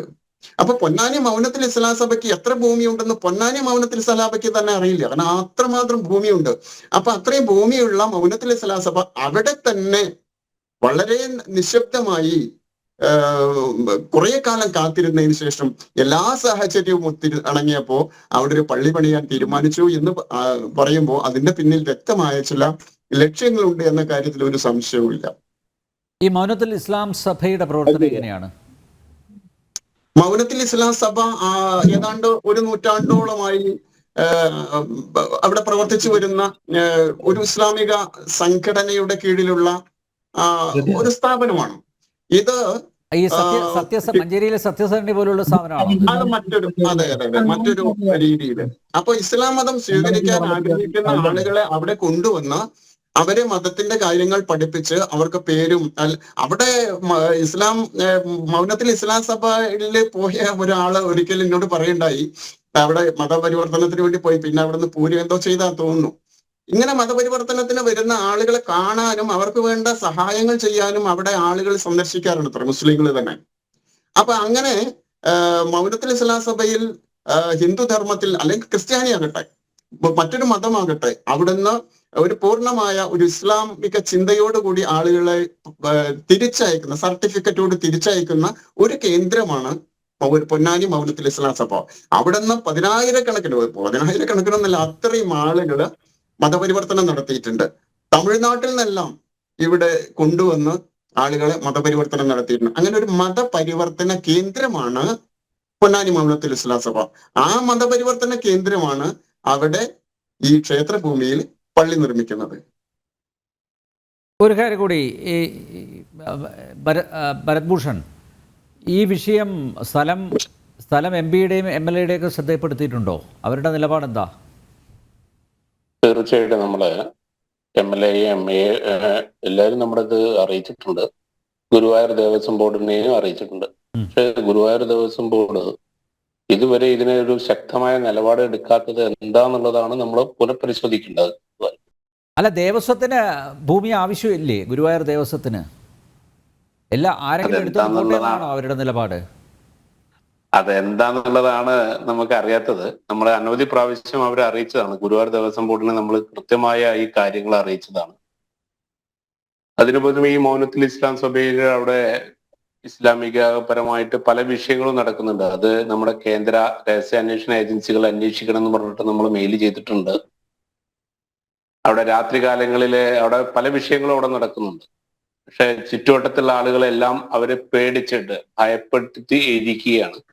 പക്ഷെ ഇപ്പൊ ഇനി നമ്മൾ മുന്നോട്ട് വിശ്വ പരിഷത്തിന്റെ കീഴിൽ നമ്മുടെ ഒരു പ്രക്ഷോഭമായിട്ട് ഹിന്ദു സംഘടനകൾ, ഹൈന്ദവ സംഘടനകൾ എല്ലാവരും കൂടി ഒരു പ്രക്ഷോഭം എന്ന രീതിയിലേക്ക് ഞങ്ങൾ നീങ്ങാൻ ഇരിക്കുകയാണ്. പക്ഷെ ഇപ്പോൾ നമ്മൾ ഹൈക്കോടതിയിൽ ഇരിക്കുന്ന ഒരു കേസ് കാരണമാണ് ഇപ്പോൾ നമ്മൾ മൗനം പാലിക്കുന്നതും. തുടർന്ന് ഇപ്പൊ അടുത്ത് തന്നെ നമ്മൾ ഹൈക്കോടതിയിൽ രണ്ടാമത് കൊടുത്തിട്ടുണ്ട്, വക്കീൽ മുഖാന്തരം ഇതിന്റെ ഒരു നിജസ്ഥിതി കിട്ടണമെന്ന് പറഞ്ഞിട്ട്. അത് കിട്ടിക്കഴിഞ്ഞാൽ നമ്മൾ ഹിന്ദു സംഘടനകൾ എല്ലാവരും ഒരു പ്രക്ഷോഭത്തിലേക്ക് കൊണ്ടുവരണം. ഈ ക്ഷേത്രം അവിടെ പുനഃപ്രതിഷ്ഠിക്കണം എന്ന കൃത്യമായ ഇതിൽ തന്നെയാണ് വിശ്വ പരിഷത്തും മറ്റു ഹിന്ദു സംഘടനകളും മുന്നോട്ട് വെക്കുന്ന പ്രസ്താവന. യെസ്, എന്തായാലും സജയൻ, ജോയിൻ ചെയ്തിട്ടുണ്ട് എന്നാണ് ഞാൻ മനസ്സിലാക്കുന്നത്. സജയനാണ് A to Z ഇക്കാര്യം അറിയുന്നത്. താങ്കൾക്ക് പറയാം സജയൻ. സാറേ പറഞ്ഞത് കേട്ടില്ല, ഒന്ന് ക്ലിയർ ആയ ഒന്നായിരുന്നു. അല്ല, ഈ വിഷയത്തിൽ A to Z അറിയാവുന്ന ഒരു വ്യക്തിയാണ് താങ്കൾ. വിവരാവകാശ നിയമപ്രകാരം താങ്കൾ രേഖകൾ എടുത്തിട്ടുണ്ട്. മാത്രമല്ല, അവിടെ സ്ഥലത്തുള്ളവർക്കെല്ലാം അറിയാം, മതത്തിന് അതീതമായി എല്ലാവർക്കും അറിയാം അവിടെ ക്ഷേത്രമായിരുന്നു നേരത്തെ നിലകൊണ്ടിരുന്നത്. മാത്രമല്ല, ക്ഷേത്ര അവശിഷ്ടങ്ങൾ ആ ഭൂമിയിൽ ഇപ്പോഴും ഉണ്ട് എന്നും പലർക്കും അറിയാം. എന്നിട്ടും അവിടെ മസ്ജിദ് നിർമ്മാണവുമായിട്ട് മുന്നോട്ട് പോവുകയാണ്. പ്രയർ ഹാള് എന്നാണ് പറഞ്ഞിരിക്കുന്നത്, പക്ഷേ അതല്ല. പ്രയർ ഹാളും ലൈബ്രറിയും എന്നാണ് പറഞ്ഞത്, പക്ഷേ അവിടെ വലിയ പള്ളിയാണ് പണിയുന്നത്. മാത്രമല്ല, ഈ മനത്തുൽ ഇസ്ലാം സഭയുടെ പ്രവർത്തനം തന്നെ അതിൽ അടിമുടി ദുരൂഹതയും ഉണ്ട്. എന്നിട്ടും എന്തുകൊണ്ട് ജില്ലാ ഭരണകൂടം ഇതിൽ ഇടപെടുന്നില്ല? പ്രാദേശിക ഭരണകൂടങ്ങൾ ഇടപെടുന്നില്ല? നമ്മള് ജില്ലാ ഭരണകൂടം, അതേപോലെ തന്നെ പഞ്ചായത്ത്, വില്ലേജ്, താലൂക്ക്, ഇവരെല്ലാവർക്കും അറിയാം. അവര് എന്താന്ന് പറഞ്ഞിട്ടുണ്ടെങ്കിൽ നമ്മളെ ഒരു ആസൂത്രിതമായിട്ട് അവര് നിന്നിട്ടാണ് അവരൊക്കെ അറിയാം. അത് അവരെന്നെ പൊളിപ്പിച്ചാണ് അവിടെ പ്രശ്നങ്ങളാവും, വിഷയങ്ങളാവും എന്ന് അവർക്ക് മുൻകൂട്ടി അറിയാം. അവര് ഈ ക്ഷേത്രം അവിടെ എന്താണ് ക്ഷേത്രത്തിന്റെ ഈ പുരാതന പൈതൃകം പൊളിച്ചതിന് ശേഷം അവിടെ ചെറിയൊരു സ്കൂൾ താൽക്കാലികമായി ഉണ്ടാക്കി. അതിന് 2015 അതിന് ശരിക്കും അതിന് എന്താ വെച്ചാൽ അതിന് നമ്പർ ഇടിക്കുന്നത്. രേഖയൊന്നും വെക്കാതെയാണ് ഒരു സാധാ വെള്ളപ്പറിൽ എഴുതി ഒരു അപേക്ഷ വെച്ചിട്ടാണ് അവര് നമ്പർ ഇടിക്കുന്നത് ആ സ്കൂളിന്. ആ സ്കൂൾ പിന്നീട് അടച്ചു പോയതിന് ശേഷം എനിക്ക് തോന്നുന്നത് ശരിക്കും അപേക്ഷ നൽകിയുള്ളത് അവര്. അതുകൂടെ തന്നെ നമ്മള് കലക്ടറെ അറിയിച്ചിരുന്ന ഈ ഇങ്ങനെ കാര്യങ്ങളുണ്ട്. നമ്മൾ ഫസ്റ്റ് തന്നെ നമ്മളെ ഇവിടുത്തെ ആളുകള്, പഴയ ആളുകളും ഇവിടെ ഒരുവിധം ആളുകളൊക്കെ കൂടി ഒരു എന്താ പറഞ്ഞ ഒരു ആക്ഷൻ കമ്മിറ്റി പോലെ ഉണ്ടാക്കി. എന്നിട്ടാണ് നമ്മള് ഈ ക്ഷേത്രം പൊളിക്കുന്നതിനെതിരെ ഒരു പോരാടാൻ വേണ്ടിയിട്ട് മുന്നോട്ട് പോയത്, നമ്മള് തടുക്കാൻ വേണ്ടിയിട്ട്. അപ്പൊ പല ആളുകളും എല്ലാ വീടുകളിലും പോയി പറഞ്ഞ് കറക്റ്റായിട്ട് അവരെ ഒരുമിച്ച് നിർത്തിയിട്ടാണ് നമ്മൾ അവരോട് പറഞ്ഞത് ചെയ്യാൻ പാടില്ല എന്ന് പറഞ്ഞു. ഫസ്റ്റ് പൈതൃകമാണല്ലോ, നമ്മളെ പുരാതന പൈതൃക തളി ക്ഷേത്രം എല്ലാവർക്കും അറിയാം. ഒരാൾക്ക് ഇവിടെ ഇസ്ലാം വിശ്വാസികൾക്കും അറിയാം, നമ്മളെ ഹൈന്ദവർക്കും അറിയാം, എല്ലാവർക്കും അറിയാം ആ ക്ഷേത്രം തന്നെയാണ് അവിടെ നിൽക്കുന്ന പുരാതന വലിയൊരു ക്ഷേത്രമാണ്. ഒന്നാമത് നമ്മുടെ ഇപ്പോഴത്തെ പഴയ കാലത്തെ മാറോടുകളാണ് അതിന്റെ മേൽക്കൂര. പിന്നെ ഞാൻ പറയുക നമ്മളെ അതിന്റെ മൺചിരാ തന്നെ മല പോലെ കൂടി കിടക്കുന്നത്. അപ്പൊ അങ്ങനത്തെ ഒരു അവസ്ഥയിലുള്ള ഒരു ക്ഷേത്രം പൊളിക്കുമ്പോൾ ജില്ലാ ഭരണകൂടമാണെങ്കിലും പഞ്ചായത്താണെങ്കിലും ഇവരൊക്കെ മൗനസമ്മതമാണ് ഇതിന് നൽകിയുള്ളത്. എങ്ങനെ മൗനത്തിൽ ഇസ്ലാം വളരെ ആസൂത്രിതമായിട്ടാണ് അത് പൊളിച്ചിട്ടുണ്ട്. ചുറ്റുമതിൽ ആദ്യം പൊളിച്ച്, പിന്നെ ചുറ്റമ്പലം ഇവിടെയുള്ള ഈ പടീരി വാപ്പുട്ടി എന്ന് പറഞ്ഞ ആൾക്കാണ് കരാറ് കൊടുത്തിട്ടുണ്ടായിരുന്നത്. അയാള് അത് പതുക്കെ ആ പൊളിച്ച് അതിൽ ജോലിക്ക് പോയിരുന്ന ഇവിടെ ഈ പ്രദേശത്തെ കുറെ ആളുകളാണ് ഇപ്പോഴും ജീവിച്ചിരിപ്പുണ്ട്. അവരോട് ചോദിച്ചാൽ അവർ കറക്റ്റായിട്ട് അതിന്റെ കാര്യങ്ങൾ ഇപ്പോഴും പറഞ്ഞു തരും. അതേപോലെ തന്നെ സമയത്തൊന്നും നാട്ടുകാർ ഇടപെട്ടിരുന്നില്ലേ? നാട്ടുകാര് ഇടപെടുക എന്ന് പറഞ്ഞാൽ നാട്ടുകാർ പോകുമ്പോ അവര് മൗനത്തിൽ ഇസ്ലാം ഇത് ഞങ്ങളുടെയാണെന്നാണ് അവർ പറയുന്നത്. നമുക്ക് യാതൊരുവിധ എന്തെന്ന് പറഞ്ഞാൽ അവകാശവാദം ഉന്നയിക്കാൻ നമ്മളടുത്ത് രേഖയില്ല. നമ്മൾ ആ രേഖ കിട്ടാൻ വേണ്ടി നമ്മൾ പനന്തറ വില്ലേജ്, അതേപോലെ തന്നെ ഈ ചാവക്കാട്, ഈ മാറഞ്ചേരി വില്ലേജ്, നമ്മളെ പനന്തറ വില്ലേജൊക്കെ പറഞ്ഞിരിക്കുന്നത്. പൊന്നാരി തരം ഇവിടെ ഒന്നും രേഖയില്ല എന്ന് പറഞ്ഞിട്ട് നമ്മൾക്ക് അതിന്റെ ഒരു രേഖയില്ല. ഒരു സർവേ നമ്പർ കിട്ടാൻ പോലും പാടാണ്, നമുക്ക് തരില്ല. ഞങ്ങൾ ഇപ്പൊ അടുത്ത് നമ്മളെ ഈ എന്താന്ന് വെച്ചിട്ടുണ്ടെങ്കിൽ നമ്മളെ പ്രയർ ഹാളും അതേപോലെ തന്നെ ഈ ലൈബ്രറിയും നിർമ്മാണം നടത്താൻ പോകുന്നു പറഞ്ഞപ്പോ നമ്മള് അതിന് അപേക്ഷ വെച്ച് പറഞ്ഞപ്പോ നമ്മളവിടെ പോയിട്ട് ഒരു അപേക്ഷ വിവരാവകാശം കൊടുത്തതിന്റെ അടിസ്ഥാനത്തിലാണ് അതിന്റെ രേഖ നമുക്ക് കിട്ടുന്നത്. അതില്ലാതെ അതിന്റെ മുന്നേ നമ്മളെ രജിസ്റ്റർ ഓഫീസ് പൊന്നാനിയിൽ നമ്മളൊരു അപേക്ഷ കൊടുത്തിരുന്നു. അവർക്ക് ഇതിനെപ്പറ്റി അറിയില്ല എന്ന് പറയുന്നത്. അങ്ങനത്തെ രേഖ ഇവിടെ ഇല്ല എന്ന് പറയുന്നത്. നമ്മളെ രേഖ കിട്ടേണ്ടത് നമുക്ക് ഇതിനായിട്ട് മുന്നോട്ട് പോവാം. നല്ല എന്തൊക്കെ പരിശ്രമങ്ങൾ നടത്തിയിട്ട് ഈ കാര്യങ്ങൾ നമ്മൾ രേഖ കറക്റ്റ് കിട്ടാൻ വേണ്ടിയിട്ട് ആ രേഖ കിട്ടണ്ടേ? രേഖ കിട്ടിയാലല്ല നമുക്ക് മുന്നോട്ട് പോകാൻ പറ്റുള്ളൂ. രേഖ ഒരു കാരണവശാലും നമുക്ക് കിട്ടില്ല. വില്ലേജ് ഒന്നും കിട്ടില്ല, താലൂക്കൊന്നും കിട്ടില്ല. ഇത് തരേണ്ട ആൾക്കാർ നമുക്ക് തരില്ല. ഇതിന് ആസൂത്രിതമായിട്ടാണ് ഇത്. ഇവർക്കറിയാതെ ഇങ്ങനെ പ്രശ്നം ഉണ്ടാവുമെന്ന്. ഇത്രയും വലിയ മഹാക്ഷേത്രം പൊളിഞ്ഞെടുക്കുകയാണ്. ആ സാധനം ശിലകൾ നീക്കാനും മറ്റു കാര്യങ്ങൾക്കും വേണ്ടിയൊക്കെ ഇവരാണ് ഒത്താശ ചെയ്ത് കൊടുക്കുന്നത്. ഒരു രാത്രി കൊണ്ട് ഒന്നല്ല 2 രാത്രി കൊണ്ട് ആ ശിലകൾ കംപ്ലീറ്റ് നീക്കുക. JCB ആദ്യമായിട്ട് പെടാണ് വന്നത്. ഈ പൊന്നാനി താലൂക്കിലെന്ന് അറിയില്ല, പൊന്നാനി ഈ മാറഞ്ചേരി വില്ലേജിന്റെ പരിധിയിൽ ആദ്യമായിട്ട് ഇവിടെയാണ് JCB എന്ന ഈ ക്ഷേത്രം പൊളിക്കാൻ വേണ്ടിയിട്ട്. ഒരു രാത്രിയിൽ 2 രാത്രിയിലെ പൊളിക്കണ കാണാന് കാണികളായിരുന്നു.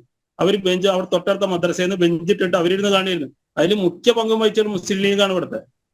അവരാണ് അതിന് ആസൂത്രിതമായിട്ട് എല്ലാ കാര്യങ്ങളും ചെയ്തു കൊടുത്തിരുന്നത്. നമ്മുടെ പോലെ ഒരു 1996 കാലഘട്ടത്തിലാണ് ചൂതപ്പള്ളി ഗോവിന്ദേട്ടനും പൂതേരി ബാലേട്ടനും കൂടെ വരുന്നത്. ഇങ്ങനെ പ്രശ്നം ഉണ്ടായിട്ട് അന്ന് നമ്മൾ തിരി കൊടുത്താന്ന് തീരുമാനിച്ചിട്ട് അതിലുള്ള പ്രദേശത്തെ ആളുകൾ വെട്ടിത്തെളിച്ച് ഷിജൻ എന്ന് പറഞ്ഞ ഒരു സ്റ്റുഡിയോക്കാരനാണ് അതിന്റെ ഫോട്ടോ ഒക്കെ പകർത്തിയിട്ടുണ്ടായിരുന്നത്. പിന്നെ ഫോട്ടോ കിട്ടാൻ വേണ്ടി ഒരുപാട് ശ്രമിച്ച് കിട്ടുകയും ചെയ്തില്ല. പിന്നീട് സ്റ്റുഡിയോ പൂട്ടുകയും ചെയ്ത്. അത് കാരണം ഫോട്ടോ നമുക്ക് കിട്ടുകയും ചെയ്തില്ല. അപ്പൊ തിരി കൊടുത്താൻ വിചാരിച്ചന്ന് എല്ലാവരും വന്നപ്പോ നമ്മളവരെല്ലാവരും വന്ന് വളയുകയും ചെയ്തത് ഈ പ്രദേശത്തെ ആളുകളെ മുഴുവൻ ആളുകളെ മുഴുവൻ പറഞ്ഞത് അന്ന് സൈക്കിളാണ്. മൊത്തം പ്രദേശത്ത് എവിടെയൊക്കെ സൈക്കിൾ ഉണ്ട് അവിടുന്ന് മുഴുവൻ സൈക്കിളായിട്ട് കമ്മ്യൂണിറ്റി വിഭാഗങ്ങളുള്ള ആളുകൾ മൊത്തം വന്ന് വളഞ്ഞിരിക്കുകയാണ്. എന്ത് ചെയ്യും? അപ്പൊ തൽക്കാലം പിൻവാങ്ങി അവിടുന്ന്. പിന്നെ കുറച്ചു കാലമായിട്ട് പിന്നെ അവരായിട്ട് സംസാരിച്ച് കുറച്ച് ഇതായിട്ട് അങ്ങനെ നിന്ന് അവരായിട്ടെല്ലാം മൗലത്തി സഭയായിട്ട് സംസാരിച്ച് അങ്ങനെ നിന്ന് പിന്നെ അത് പൊളിക്കലൊന്നും ഉണ്ടായിരുന്നില്ല. പിന്നീട് ഒരു ആസൂത്രിതമായിട്ട് പതുക്കെ മണ്ണെടുത്ത് ആ ക്ഷേത്രം മാത്രം അവിടെ മല ഒരു ഉയർന്ന പ്രദേശം, ഒരു കുന്നും പ്രദേശം പോലെ ആ അവിടുത്തെ കോമ്പൗണ്ട് ഇപ്പൊ കെട്ടിയിട്ടുണ്ടല്ലോ അതേ ഹൈറ്റിലാണ് അതിന്റെ മണ്ണ്. അതേ ഹൈറ്റിലാണ് അതിന്റെ മേലാണ് ക്ഷേത്രം നിൽക്കുന്നത്. ക്ഷേത്രം നിൽക്കുക എന്ന് പറഞ്ഞാൽ അതിന്റെ ഉള്ളിൽ തന്നെ 3 കിണറുകളുണ്ട്. വലിയ ഈ കിണറുകൾ മണിക്കിണർ. അതിന്റെ തൊട്ടപ്പുറത്ത് ഇപ്പോഴും അതിന്റെ ഒരു കിണർ നിൽക്കുന്നുണ്ട്, അമ്പലത്തിന്റെ കിണർ.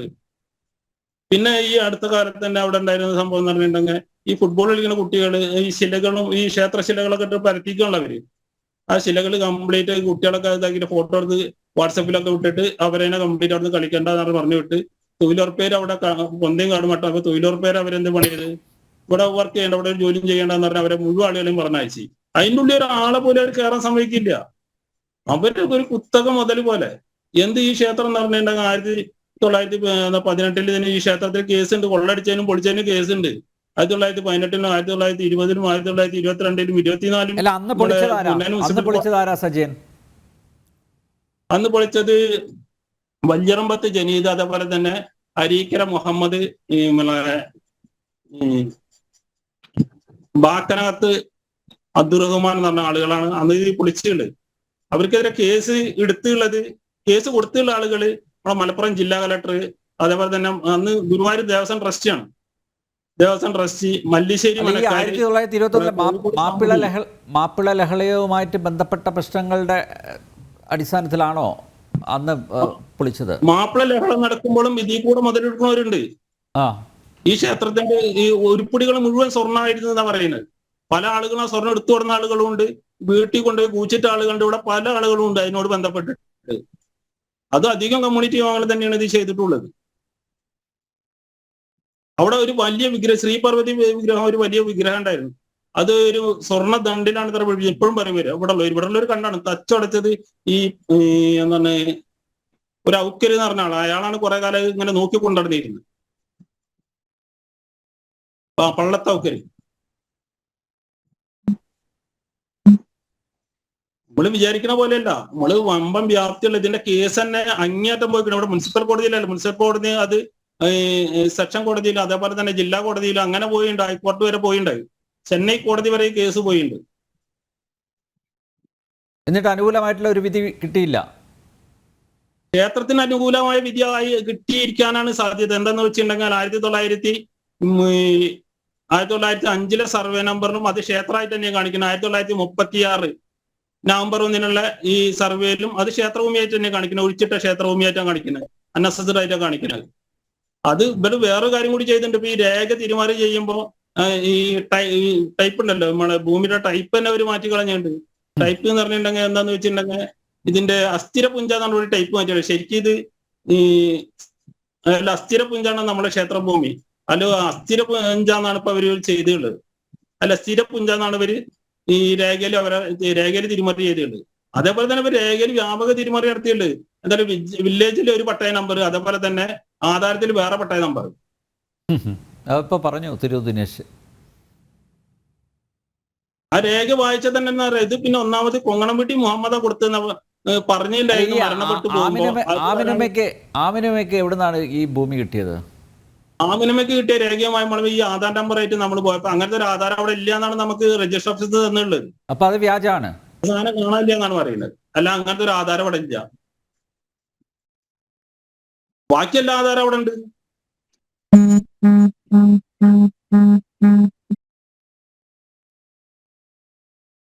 ഞാൻ ഇതേപോലെ തന്നെ ഈ പല രേഖകളുമായിട്ട് പല ഓഫീസുകളും കയറി ഇറങ്ങി.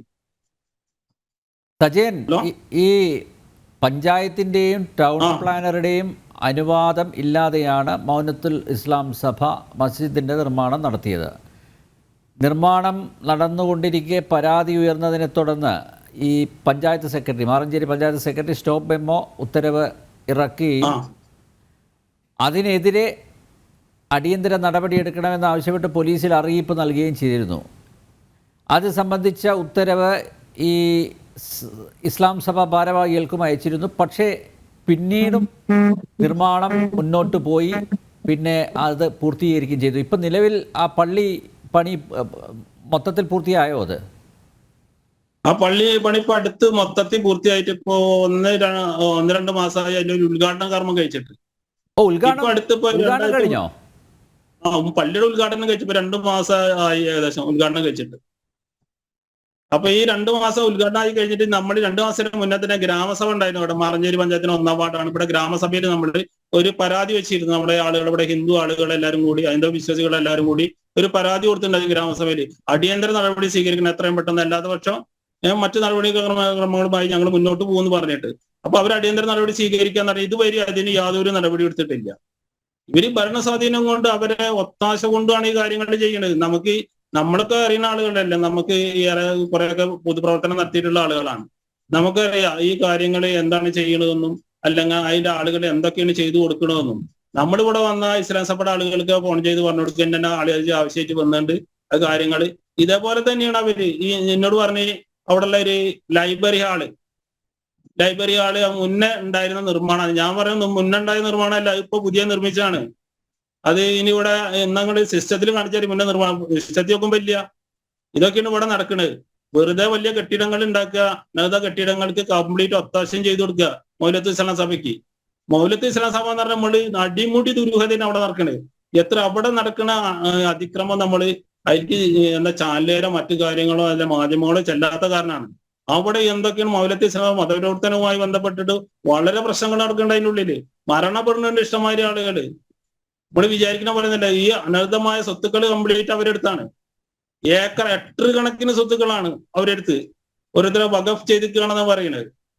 ഇപ്പൊ ഈ പള്ളി ഇപ്പൊ ഇവിടെ ഉണ്ടാക്കിയ ഇവരിപ്പോഴാണ് ഈ ഒരു അറബി കോളേജ് ആക്കാനുള്ള തീരുമാനം. അതിന്റെ മുന്നേ നമ്മൾ ശരിക്കും മതപ്രവർത്തന കേന്ദ്രം തന്നെയാണ് അവര് ചെയ്യാനുള്ള എല്ലാ സംവിധാനത്തോടു കൂടിയിട്ടാണ് അവരെ തുടങ്ങിയുള്ളത്.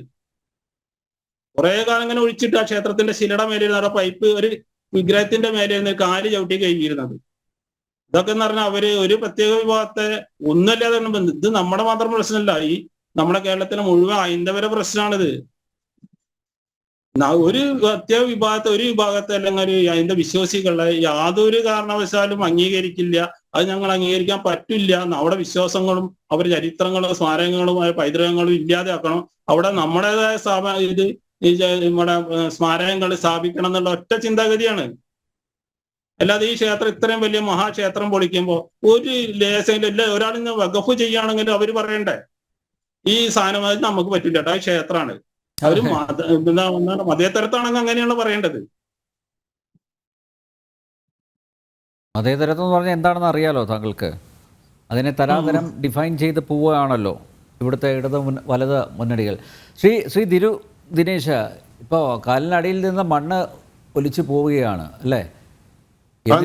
എന്നിട്ടും ഹിന്ദുക്കൾ യാഥാർത്ഥ്യം മനസ്സിലാക്കുന്നില്ല. ഞാൻ അത്ഭുതപ്പെടുകയാണ്. ഇങ്ങനെ ഒരു മഹാശിവക്ഷേത്രം അവിടെ പിന്നെ അത് തകർത്തിട്ട് അവിടെയുള്ള ജനങ്ങൾക്ക് പ്രതികരിക്കാൻ പറ്റാത്ത ഒരവസ്ഥ. മാത്രമല്ല ആ സഭയുടെ പ്രവർത്തനം അത് അടിമുടി ദുരൂഹമാണെന്ന് പറയുന്നു. എന്നിട്ടും വേണ്ട രീതിയിൽ അന്വേഷണം നടക്കുന്നില്ല. കേരളത്തിൽ, പ്രബുദ്ധ കേരളത്തിലാണ് ഇതൊക്കെ നടക്കുന്നത്. അതെ അതെ അതെ. പ്രധാനമായിട്ടും അവിടെ മുസ്ലിം ഭൂരിപക്ഷ പ്രദേശമാണ് പൊന്നാനി. അപ്പൊ അവിടെയുള്ള ഹിന്ദു വിഭാഗത്തിൽപ്പെട്ട ആളുകൾ എന്ന് പറഞ്ഞാൽ കമ്മ്യൂണിസ്റ്റ് പാർട്ടിയുടെ ആളുകൾ ഇതിന് അനുകൂലമായിട്ട് ഇവരുടെ കൂടെ നിൽക്കില്ല. ശേഷിക്കുന്ന ആളുകൾക്ക് മാത്രമേ ഇതിൽ എന്തെങ്കിലും പറയാനും ഒക്കെ പറ്റുള്ളൂ. മാത്രമല്ല, ഇപ്പൊ സജയം പറഞ്ഞല്ലോ, രേഖ എടുക്കാൻ തന്നെ അദ്ദേഹം എത്രയോ വർഷങ്ങൾ എടുത്തു. ഇപ്പൊ ഞാൻ പോകുന്ന കാലത്തൊന്നും ഈ രേഖയൊന്നും കിട്ടിയിരുന്നില്ല 96-ല്. അപ്പൊ ഈ രേഖ കിട്ടാൻ തന്നെ വലിയ ബുദ്ധിമുട്ട്. ഇനി ഇതിന് ഇറങ്ങിത്തിരിക്കുമ്പോൾ സജയനെ പോലുള്ള ആളുകൾ ഇതിന് രംഗത്ത് വന്നത് വലിയ ആശ്വാസം എന്ന് തന്നെ പറയാം. കാരണം ഇത് നമ്മുടെ ഈ ക്ഷേത്ര ചരിത്രം പരിശോധിക്കാൻ നമ്മളുടെ ഈ തലമുറയ്ക്ക് ശേഷം ഇനി ഒരു തലമുറ വരാനിരിക്കുകയാണ്. ഈ സമയത്ത് നമ്മൾ യാതൊന്നും പറയാതിരുന്നു എന്ന് വിചാരിച്ചാൽ, അല്ല അങ്ങനെ വന്നു കഴിഞ്ഞാൽ ആ തലമുറ നമ്മളെ ശപിക്കും. ഇവിടെ അടിമുടി കൃത്രിമവും അടിമുടി തെറ്റായ കാര്യങ്ങളാണ് നടന്നിട്ടുള്ളത്. അത് പൊന്നാനി മൗനത്തുൽ ഇസ്ലാം സഭയാണ്. ഇവരുടെ കയ്യിൽ പല ഡിസ്പ്യൂട്ട് വരുന്ന ഭൂമികൾ, അങ്ങനെ ഒരു ഇതുണ്ട്. പല ആളുകളും ഡിസ്പ്യൂട്ട് ആവുന്ന ഭൂമികൾ നേരെ വഖഫിന് അങ്ങോട്ട് കൊടുക്കും. അങ്ങനെ ഇത് ഡിസ്പ്യൂട്ട് ആവും എന്ന പൂർണ്ണ ബോധ്യമുള്ളത് കൊണ്ടാണ് ഈ 1937 വാങ്ങിയിട്ടുള്ള ഭൂമി 1958 കൊങ്ങണം വീട്ടിൽ മുഹമ്മദ് ഈ വഖഫ് ചെയ്ത് എന്നാണ് ഞാൻ മനസ്സിലാക്കുന്നത്. നിരവധി ഭൂമികൾ അങ്ങനെ പൊന്നാനി മൗനത്തുൽ ഇസ്ലാം സഭയുടെ കയ്യിലുള്ള ഭൂമി ഓരോന്നോരോന്ന് പരിശോധിച്ചു നോക്കൂ. തീർച്ചയായും ഞാൻ വക്കീൽ ഗുമസ്തനായിരുന്ന സമയത്ത് ഒരു കക്ഷി വന്നിട്ട് ഡിസ്പ്യൂട്ടുള്ള ഒരു ഭൂമിയാണ്, നമുക്കത് വിട്ടുകൊടുക്കാൻ വയ്യ, എന്ത് ചെയ്യണം എന്ന് തീരുമാനിച്ച് അദ്ദേഹത്തിനോട് ഒരാൾ പറഞ്ഞു, ഒരു കാര്യം ചെയ്യും, പൊന്നാനി മൗനത്തുൽ ഇസ്ലാം സഭയ്ക്ക് അങ്ങോട്ട് വഖഫ് ചെയ്യാൻ പറഞ്ഞു. മൗനത്തുൽ ഇസ്ലാം സഭയ്ക്ക് വഖഫ് ചെയ്ത് പിന്നെ ഏതെങ്കിലും കാലത്ത് വഖഫ് ചെയ്ത മൗനത്തുൽ ഇസ്ലാം സഭ നോക്കിക്കോളും, വഖഫാദാരല്ലേ. ആ രീതിയിൽ ഈ ഭൂമി തനിക്ക് അവകാശപ്പെട്ടതല്ല എന്ന് വളരെ കൃത്യമായ ഒരു ബോധം ഉള്ളത് കൊണ്ടായിരിക്കണം 1958 ജനുവരി 25 ഡിസ്പ്യൂട്ടുള്ള ഈ ഭൂമി ഇനി പൊന്നാനി മൗനത്തുൽ ഇസ്ലാം സഭ നോക്കിക്കോട്ടെ എന്ന് പറഞ്ഞിട്ട് ഇതങ്ങോട്ട് കൊടുത്തത്. മൗനത്തുൽ ഇസ്ലാം സഭയാകട്ടെ ഒരു ക്ഷേത്രം, അവരുടെ ഒരു ലൈൻ എന്താണെന്ന് അറിയില്ല, ഏതായാലും അവര് ആ ക്ഷേത്രം പൊളിച്ചു എന്നുള്ളതൊരു സത്യമാണ്. ആ ക്ഷേത്രം ഞാൻ കണ്ടതാണ്, അതിന്റെ നാട്ടുകാരും കണ്ടിട്ടുണ്ട്. 1996 ഞാൻ ക്ഷേത്രം കണ്ടതാണ്. പൊളിച്ചതിന് ശേഷമാണ് അവിടെ പള്ളി ഉണ്ടാക്കിയിരിക്കുന്നത്. എത്രയോ ലക്ഷക്കണക്കിന് രൂപ, എനിക്ക് തോന്നുന്നു കോടികൾ ചെലവാക്കിയിട്ടാണ് ആ കെട്ടിടങ്ങൾ നിർമ്മിച്ചിരിക്കുന്നത്. പക്ഷെ ഇത് വല്ലാത്ത ഒരു അവസ്ഥയിലാണ് ആ ക്ഷേത്രഭൂമി. ഇത് എങ്ങനെ പരിഹരിക്കും എന്നത് ഒരു പ്രധാന ക്വസ്റ്റ്യൻ ആണ്. ഇത് പൊന്നാനിയുടെയോ മലപ്പുറം ജില്ലയുടെയോ ഒരു പ്രശ്നമല്ല. ഇത് ശരിക്കും തോന്നുന്നു ഇന്ത്യയിൽ മുഴുവൻ തന്നെ ശ്രദ്ധിക്കുന്ന ഒരു വിഷയമായി ഇത് മാറും എന്നാണ് ഞാൻ സംശയിക്കുന്നത്. കാരണം അങ്ങനത്തെ ഒരു അവസ്ഥയാണ്. പ്രത്യേകിച്ച് മലപ്പുറം ജില്ലയാണ്, മുസ്ലിം ഭൂരിപക്ഷ പ്രദേശമുള്ള ഒരു ജില്ലയാണ്. അവിടെ ഹിന്ദുക്കൾ ന്യൂനപക്ഷമാണ്. അവരിതെല്ലാം അനുഭവിക്കേണ്ട ഒരു അവസ്ഥ. ഞാൻ പറഞ്ഞല്ലോ നേരത്തെ 2 വഖഫിന്റെ കാര്യങ്ങളും കൂടെ പറഞ്ഞു. ഇനി എത്രണ്ണം പുറത്തേക്ക് വരുമെന്ന് അറിയില്ല. അല്ല, കോടതിയുടെ പരിഗണനയിലാണ്, ഹൈക്കോടതിയുടെ പരിഗണനയിലാണ് കേസിരിക്കുന്നത്. സ്വാഭാവികമായിട്ട് കോടതി ഒരു അന്വേഷണ കമ്മീഷനെ നിയോഗിച്ചു കഴിഞ്ഞാൽ, ഇപ്പോൾ അവിടെ ഒരു എക്സ്കവേഷൻ നടത്തിയാൽ ഒക്കെ ഈ അവശിഷ്ടങ്ങൾ എന്തായാലും കാണാൻ സാധിക്കുമല്ലേ? ഇപ്പോഴും അതിനടിയിൽ അവശിഷ്ടങ്ങൾ ഉണ്ടല്ലോ. ഉണ്ട്. അത് ഞാൻ സജയനോട് പറഞ്ഞു. സജയൻ ഉൾപ്പെടെയുള്ളവരാണ് ആ കേസിലെ കക്ഷികള്. അപ്പൊ പറഞ്ഞു, ഇതൊരു അഡ്വക്കേറ്റ് കമ്മീഷണറെ വെക്കൂ, കമ്മീഷണറെ വെക്കാൻ അപേക്ഷ കൊടുത്ത് കമ്മീഷണർ വരട്ടെ, ഇതെല്ലാം ഉത്ഖനനം ചെയ്തെടുക്കട്ടെ. ഇപ്പൊ സംസ്കൃതത്തിൽ എഴുതിയിട്ടുള്ള കല്ലുകളൊക്കെ അവിടെ ഇരിക്കുക ഇപ്പോഴും ഈ ക്ഷേത്രഭൂമിയിലെ. സംസ്കൃതത്തിലെ എഴുത്തോട് കൂടിയിട്ടുള്ള ശിലകൾ എന്ന് പറയുമ്പോൾ ആ ക്ഷേത്രത്തിന്റെ പഴക്കം നമുക്ക് ഊഹിക്കാവുന്നതേ ഉള്ളൂ. അപ്പൊ ഈ ക്ഷേത്രം മാത്രമല്ല, ഒരു തളിയൊന്നുമല്ല, തളി വേറെയുണ്ട്. തിരുനാവായ തളിയുണ്ട്, പരപ്പനാട് തളിയുണ്ട്, ഇതൊക്കെ പോയിരിക്കണു. അത് ഓരോരോന്ന് ഈ തകർന്ന ക്ഷേത്രങ്ങളുടെ റിസർച്ചിൽ നമുക്കത് കണ്ടെത്താൻ സാധിച്ചിട്ടുണ്ട്. നിരവധി ക്ഷേത്രങ്ങൾ, 200ഓളം ക്ഷേത്രങ്ങളാണ് ഞാൻ കണ്ടിട്ടുള്ളത്. അതിലൊരു ക്ഷേത്രം മാത്രമാണ്. ക്ഷേത്രങ്ങൾ അല്ലല്ല, പാലക്കാട്, കണ്ണൂര്, അങ്ങനെയുള്ള ഏതാണ്ട് 200ഓളം ക്ഷേത്രങ്ങൾ. അതിൽ പല ക്ഷേത്രങ്ങളും പുനരുദ്ധാരണം ചെയ്തു കേട്ടോ. അല്ല, ടിപ്പുവിന്റെ പടയോട്ടത്തിൽ കുറെ ക്ഷേത്രങ്ങൾ തകർക്കപ്പെട്ടിട്ടുണ്ട്. അല്ലാതെ ഈ ക്ഷേത്രങ്ങൾ തകർത്ത സാമൂഹ്യ വിരുദ്ധരാരാണ്? ആ ശക്തികളാരാ? എന്നോടാണോ? അതെ. നമ്മളുടെ ഒരു ഇതുമായി ബന്ധപ്പെട്ട് വളരെ പുസ്തകങ്ങൾ ഇറങ്ങിയിട്ടുണ്ട്, പരമ്പരയായിട്ട് പുസ്തകങ്ങൾ ഇറങ്ങിയിട്ടുണ്ട്. നമ്മളെ ഈ ക്ഷേത്രങ്ങൾ തകർന്നു പോയത്, ഈ മൗനത്തുൽ ഇസ്ലാം സഭയുടെ ഈ ഒരു വിഷയം അങ്ങോട്ട് മാറ്റിവെച്ചാൽ, എങ്ങനെയാണ് നമ്മുടെ കേരളത്തിൽ ആയിരക്കണക്കിന് ക്ഷേത്രങ്ങൾ തകർന്നു പോയിട്ടുണ്ട്. ആ ക്ഷേത്രങ്ങൾ തകർന്നതിന്റെ ആദ്യത്തെ തകർച്ച വരുന്നത് ടിപ്പുവിന്റെയും ഹൈദരാലിയുടെയും പടയോട്ടക്കാലത്താണ്. പിന്നെ മലബാർ മേഖലയില് 3 താലൂക്കുകളിലും 2 കോഴിക്കോടിന്റെയും പൊന്നാനിയുടെയും പാർശ്വഭാഗങ്ങളിലും ഏറനാട് വള്ളുവനാട് താലൂക്കുകളിലും ആയിട്ട് 100 കണക്കിന് ക്ഷേത്രങ്ങൾ തകർന്നത് 1921 മാപ്പിള കലാപകാലത്താണ്. ഇപ്പോഴും അതിന്റെ അവശിഷ്ടങ്ങളുണ്ട്. മൂന്നാമത് നമ്മൾ തകർച്ച നേരിടേണ്ടി വന്നത് അവിടെയാണ്. ഇതിന്റെയൊക്കെ ഈ കമ്മ്യൂണിസ്റ്റ് പാർട്ടിക്കൊക്കെ ഇതിലുള്ള ഒരു പങ്കിനെ കുറിച്ച് കൂടി നമുക്ക് ഈ വഖഫിനപ്പുറം വേറെ കുറെ കാര്യങ്ങളുണ്ട് ഈ ക്ഷേത്രങ്ങളുടെ തകർച്ചയില്.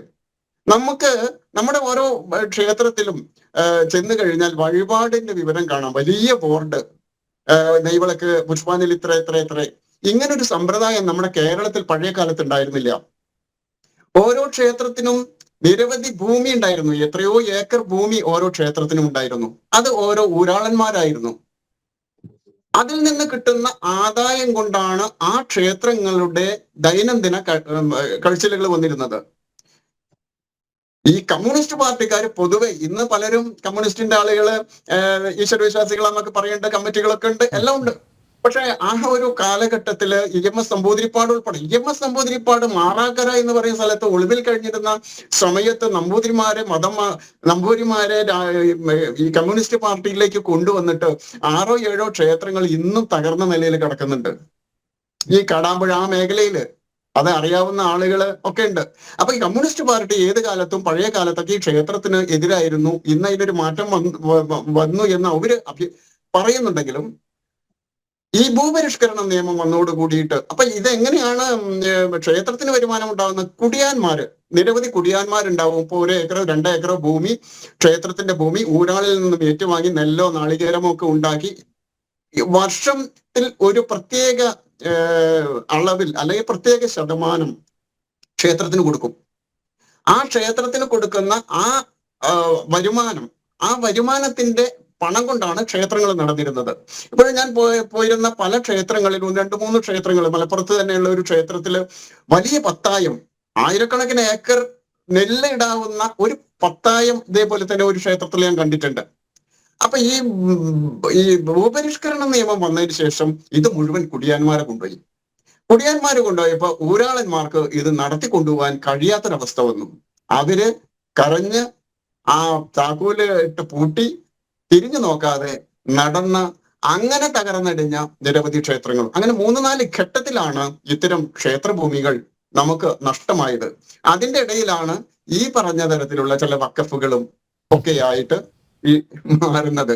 അങ്ങനെ മൊത്തത്തിൽ വല്ലാത്ത ഒരു അവസ്ഥയാണ് നമ്മുടെ ഈ കേരളത്തിൽ ഹിന്ദു സമൂഹത്തിനുള്ളത് എന്ന കാര്യത്തിൽ ഈ ക്ഷേത്രങ്ങൾ തന്നെ, തകർന്ന ക്ഷേത്രങ്ങൾ തന്നെ അതിന്റെ ഒരു ഉദാഹരണമാണ്.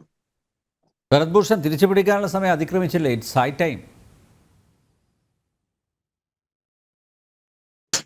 തീർച്ചയായിട്ടും തിരിച്ചു പിടിക്കേണ്ട സമയം അതിക്രമിച്ചിരിക്കുന്നു. അതിന് എല്ലാ ഹൈന്ദവ സന്നദ്ധ സംഘടനകളും രംഗത്തിറങ്ങണമെന്നാണ് എനിക്ക് ഈ അവസരത്തിൽ പറയാനുള്ളത്. ഒന്നാമത് നമ്മുടെ വിശ്വ ഹിന്ദു പരിഷത്ത് തന്നെ ഇപ്പോ തൃക്കളയൂർ മഹാദേവ ക്ഷേത്രമുണ്ട് മലപ്പുറം ജില്ലയിൽ തന്നെ. ദിനേശ് ജി അതിനെ പറ്റിയൊരു ഇതൊക്കെ ഇറങ്ങിയിട്ടുണ്ടായിരുന്നു. തൃക്കളയൂർ മഹാദേവ ക്ഷേത്രം ഹെക്ടർ കണക്കിന് ഭൂമികളാണ് ഇപ്പോ കയ്യേറിയിരിക്കുന്നത്. അതിനെതിരെ നമ്മുടെ ഹൈക്കോടതിയില് കൃഷ്ണകുമാർ ജെ വക്കീല അവരൊക്കെ ഏർപ്പാടാക്കി നമ്മൾ 35 സർക്കാർ പട്ടയം നമ്മൾ റദ്ദ് ചെയ്യിച്ചു. ഇനിയും ഇപ്പോ ഹെക്ടർ കണക്കിന് കിടക്കുന്ന തൃക്കളയൂർ അമ്പലത്തിന് ആകെ തുച്ഛമായ സ്ഥലം മാത്രമല്ല, ഇനി എന്നാണ് ഈ ക്ഷേത്രം വഖഫായി പോവുക എന്നുള്ളതാണ് നമ്മളെയൊക്കെ ഒരു ഇത്. പക്ഷേ ഈ ഒരു എല്ലാ ദിവസവും പോയി പരിശോധിക്കണം.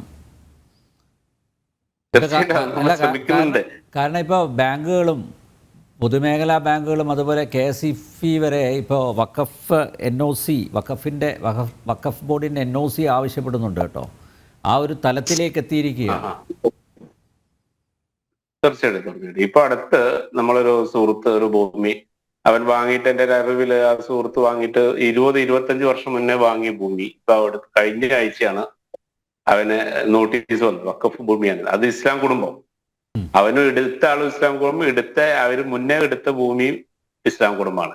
അവൻ എന്നോട് പറയാ, എന്താണ് ഭരതേട്ടാ ചെയ്യാൻ, നമുക്ക് ഇനി എന്ത് ചെയ്യാൻ പറ്റുന്ന ചോദിച്ചു. അപ്പൊ ഈ വഖഫ് എന്നുള്ളതിന്റെ അർത്ഥം എന്താന്നുള്ളത് ഈ ഇസ്ലാം മതപുരോഹിതന്മാർ പഠിക്കണം.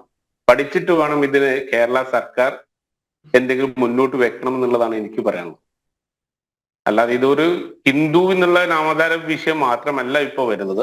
ഈ വഖഫ് ഭൂമി എന്ന് പറഞ്ഞിട്ട് അവർ അനവധി ഭൂമികൾ കൈയടക്കാനുള്ള ഒരു കുതന്ത്രമായിട്ടാണ് ഇപ്പൊ ഇറങ്ങിയത് എന്നുള്ളതാണ് എനിക്ക് ഈ ഒരു ഇതിൽ പറയാനുള്ളത്. അനവധി ഹിന്ദുക്കള ഭൂമി, ക്ഷേത്രഭൂമികളെല്ലാം ഇവർ ഇതേമാതിരി നോട്ടീസ് കൊടുക്കുന്നു. ദേവസ്വം ബോർഡ്, ഇപ്പോഴത്തെ കേരള സർക്കാർ ഒരു അക്ഷരം ഒന്നും കൊണ്ടുന്നില്ല. മലബാർ ദേവസ്വം ബോർഡ് ആവട്ടെ, കൊച്ചി ദേവസ്വം, ഗുരുവായൂർ ദേവസ്വം ബോർഡ് ഒന്നും കൊണ്ടുന്നില്ല. ക്ഷേത്രങ്ങൾക്കെല്ലാം വഖഫ് നോട്ടീസ് വന്നിട്ടും എന്തുകൊണ്ട് ദേവസ്വം ബോർഡ് ഉണ്ടാതിരിക്കുന്നു എന്നുള്ളത് നമ്മൾ പുനഃപരിശോധിക്കേണ്ട ഒരു കാലം അതിക്രമിച്ചിരിക്കുകയാണ്.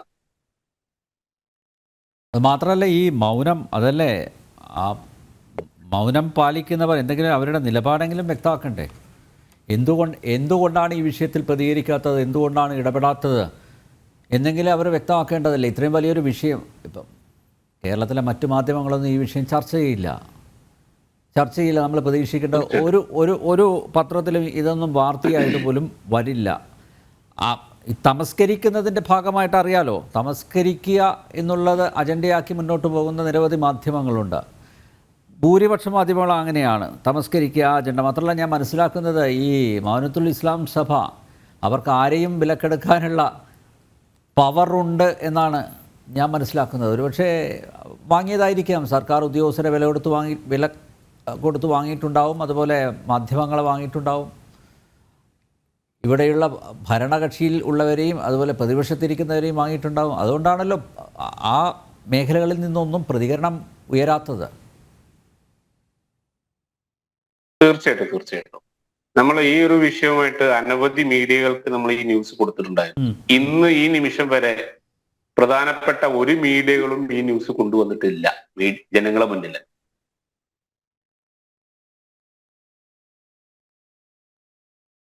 അല്ലാതെ വിളിച്ചു പറഞ്ഞാൽ അവരെ വർഗീയവാദികളാക്കും. ഇപ്പം നമുക്കൊന്നും പിന്നെ ഇതൊരു പുത്തരിയല്ല. അതുകൊണ്ട് അതെ, തീർച്ചയായിട്ടും കഴിഞ്ഞ നമ്മളെ വീഡിയോ 9 വർഷമായിട്ട് അത് പതിച്ചു തന്നിരിക്കുകയാണ് വർഗീയവാദി എന്ന ഇത്. പക്ഷേ നോക്കൂ, ആരെങ്കിലുമൊക്കെ പ്രതികരിക്കണ്ടേ? ഇല്ലെങ്കിൽ ഇത് നോക്കൂ, ഇങ്ങനെ എത്ര കേസുകളുണ്ടാവും. ഇപ്പോൾ ഈ സജയൻ ഇറങ്ങി തിരിച്ചതുകൊണ്ടാണോ ഈ മഹാശിവക്ഷേത്രത്തിൻ്റെ യഥാർത്ഥ കഥകൾ ഒക്കെ പുറത്തു വന്നത്? സജയൻ്റെ പോരാട്ടത്തെ ഞാൻ അഭിനന്ദിക്കുകയാണ്. കാരണം അദ്ദേഹം നിരന്തരം ഈ ഓഫീസുകൾ കയറിയിറങ്ങി. അദ്ദേഹം റൈറ്റ് ടു ഇൻഫർമേഷൻ വഴി ചോദിച്ചിട്ട് പോലും രേഖകൾ അദ്ദേഹത്തിന് കിട്ടിയിട്ടില്ല. പക്ഷേ എങ്കിലും പോരാട്ടം മുന്നോട്ട് കൊണ്ടുപോയി. ഇപ്പോൾ ഇത് ക്ഷേത്രഭൂമിയാണ് എന്ന് തെളിയിക്കുന്ന രേഖകൾ അദ്ദേഹത്തിൻ്റെ പക്കൽ ഉണ്ട്. അതുകൊണ്ടാണല്ലോ കോടതിയിലേക്ക് പോകാൻ സാധിച്ചത്, അല്ലേ സജയൻ? തീർച്ചയായിട്ടും സജയൻ, നമ്മളെ രേഖകള് കറക്റ്റ് ക്ഷേത്രഭൂമിയാണെന്ന് ഉറപ്പായി. ക്ഷേത്രഭൂമിയാണ് അവര്, നമ്മളൊക്കെ പുരാതന തളി ക്ഷേത്രമാണെന്ന് എല്ലാവർക്കും അറിയാം. പക്ഷെ അത് ആരെയാണോ എങ്ങനെയാണോ എന്ന് അറിയാം, ആരടുത്തും അറിയില്ല. അതിന് രേഖയില്ല, നമുക്ക് കറക്റ്റായിട്ട് നമ്മളെ കയ്യിലില്ല, അവരാച്ച നമുക്ക് തരൂല്ല. നമ്മള് അതിന്റെ അടിസ്ഥാനത്തിൽ രേഖയൊക്കെ എടുത്തിട്ട് അത് ഉറപ്പ് വരുത്തിയതിന്റെ ശേഷം അവർക്ക് കിട്ടിയിട്ടില്ല എന്ന് ഉറപ്പ് വരുത്തിയതിന്റെ അടിസ്ഥാനത്തിൽ തന്നെയാണ് നമ്മള് നമ്മളെ ഹൈക്കോടതിയിൽ പോയുള്ളത്, ശിക്ഷ രാജ്യവക്കീൽ. അതോടൊപ്പം തന്നെ നമ്മളെ അഭിദേശ് വക്കീൽ നമ്മുടെ പൊന്നാനി ഏരിയയിൽ അങ്ങേര് കുറെ കാര്യങ്ങൾ ഡീറ്റെയിൽ ഒക്കെ നമുക്ക് കോടതിയിൽ നിന്ന് എടുത്തു തന്നിട്ടുണ്ടായിരുന്നു. രേഖകൾ ഈ 1920, 22, 24, അതുപോലെ 1918 ഈ രേഖകളൊക്കെ നമുക്ക് എടുത്തു തന്നത് അങ്ങേരാണ്. നല്ല എന്താന്ന് പറഞ്ഞാൽ അത്രയും ഒരുപാട് സമയം നമുക്ക് മെനക്കെട്ടിട്ട് നമുക്ക് കുറെ രേഖകളൊക്കെ എടുത്തു തന്ന ആളാണ്. ഇതേപോലെ തന്നെ ഈ രേഖകളൊക്കെ എടുത്തു തന്നതിന്റെ അടിസ്ഥാനത്തിലാണ് നമ്മൾ ഒരിക്കൽ നമ്മളെ ഈ പൊന്നാനി തഹസിൽദാർ നമ്മളൊരു ഹിയറിങ്ങിന് വേണ്ടി വിളിച്ചിട്ടുണ്ടായിരുന്നു. തഹസിൽദാർ നമ്മളോട് പറഞ്ഞ് ഈ നമ്മളെ വില്ലേജ് തഹസിൽദാരെ വിളിക്കേണ്ട പ്രധാന കാരണം എന്ന് പറഞ്ഞാൽ നമ്മളെ മാറഞ്ചേരി വില്ലേജ് ഓഫീസർ റിപ്പോർട്ട് കൊടുത്ത്, കലക്ടർ റിപ്പോർട്ട് ചോദിച്ചതിന്റെ അടിസ്ഥാനത്തിൽ 150 വർഷമായിട്ട് അവിടെ ഒരു ക്ഷേത്രം ഇല്ല. അങ്ങനെ അതിന്റെ അടിസ്ഥാനത്തിലാണ് അപ്പൊ ഞാൻ എനിക്ക് അതിന്റെ ലെറ്റർ തഹസിൽദാർ അയച്ചു തന്നിട്ടുണ്ടായിരുന്നു ആ ഹിയറിങ്ങിന് വേണ്ടിയിട്ട്. അപ്പൊ അത് കിട്ടിയ പാട് ഞാൻ തഹസിൽദാരെ കാണിച്ചു. തഹസിൽദാർ ഇങ്ങനെ പറഞ്ഞ അപ്പൊ ഇന്ന ദിവസം തഹസിൽദാരുമായി വരണം, അല്ലെങ്കിൽ ഓഫീസിൽ വരണം എന്ന് പറഞ്ഞ് അവിടെ പോയി എത്തി ഇങ്ങനെ സംസാരിച്ചപ്പോ ഞാൻ ഈ നമ്മളെ കോടതിയിൽ നിന്ന് കിട്ടിയ രേഖകളും അഭിദേശ് വക്കീലിന്റെ കാരണമാണ് ആൾക്ക് കിട്ടിയത്. ഞങ്ങള് കോടതിയിൽ നിന്ന് കിട്ടിയ രേഖ കൊടുത്തത് 150 വർഷം അവിടെ ക്ഷേത്രം ഞങ്ങൾ 1918 അടിമത്തി ക്ഷേത്രം അവിടെ പൊളിച്ചാൽ അതിക്രമിച്ച്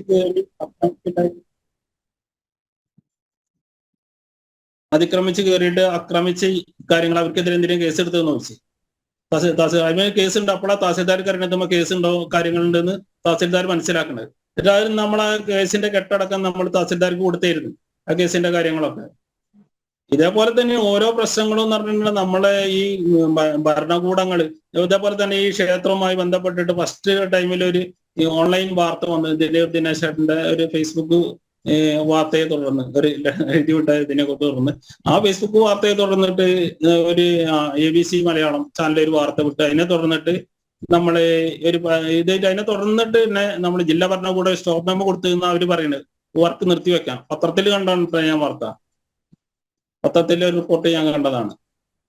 തളി ക്ഷേത്രഭൂമിയിൽ നിർമ്മാണ പ്രവർത്തനം നിർത്തിവെക്കാൻ ഉത്തരവായി എന്ന് പറഞ്ഞിട്ട് വ്യാജ വാർത്തയുടെ അടിസ്ഥാനത്തിൽ എന്ന് പറഞ്ഞിട്ടാണ് അങ്ങനെ ഒരു റിപ്പോർട്ട് ഞാൻ കണ്ടത്. കാരണം എന്ന് പറഞ്ഞാൽ ഈ ഉദ്യോഗസ്ഥർ ഇവര് സത്യത്തിൽ വലിയൊരു മാഫിയാണ്. നമ്മൾ വിചാരിക്കുന്നതിനെക്കാട്ടി അങ്ങേയറ്റം മാഫിയാണ്. എല്ലാത്തിനും ഈ മൈനോറിറ്റി ഒരു പ്രത്യേക വിഭാഗത്തിന് എല്ലാ കാര്യങ്ങളും ചെയ്തു കൊടുക്കുകയാണ്. നമ്മളല്ല ഈ രേഖകളിൽ നമ്മളിവിടെ ഈ വിശ്വാസികളാണ്, അല്ല ഹിന്ദുവാണ്, അല്ല എന്ത് കാര്യമാണ് നമ്മൾ ചെന്ന് നമുക്കൊരു വിലയില്ല, അവിടെ ഒരു കാര്യമില്ല, അവരോട് ചോദിച്ചിട്ടും കാര്യമില്ല. ഒരു രേഖ പോലും നമുക്ക് തരില്ല ഉദ്യോഗസ്ഥര്.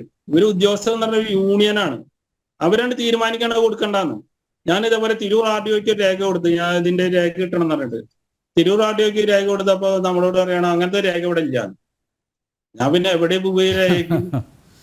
അതേപോലെ തന്നെ ഞാൻ മലപ്പുറം ദേവസ്വം ട്രിബ്യൂണലിൽ ഞാൻ പോയി ഇത് പതിച്ചു കൊടുത്താന്ന് അറിയാൻ വേണ്ടിയിട്ട്. അവിടെ പോയപ്പോ ഞാൻ അപേക്ഷ മുമ്പിൽ വായിച്ചുകിട്ടാ തിരിച്ചു തരുന്നു.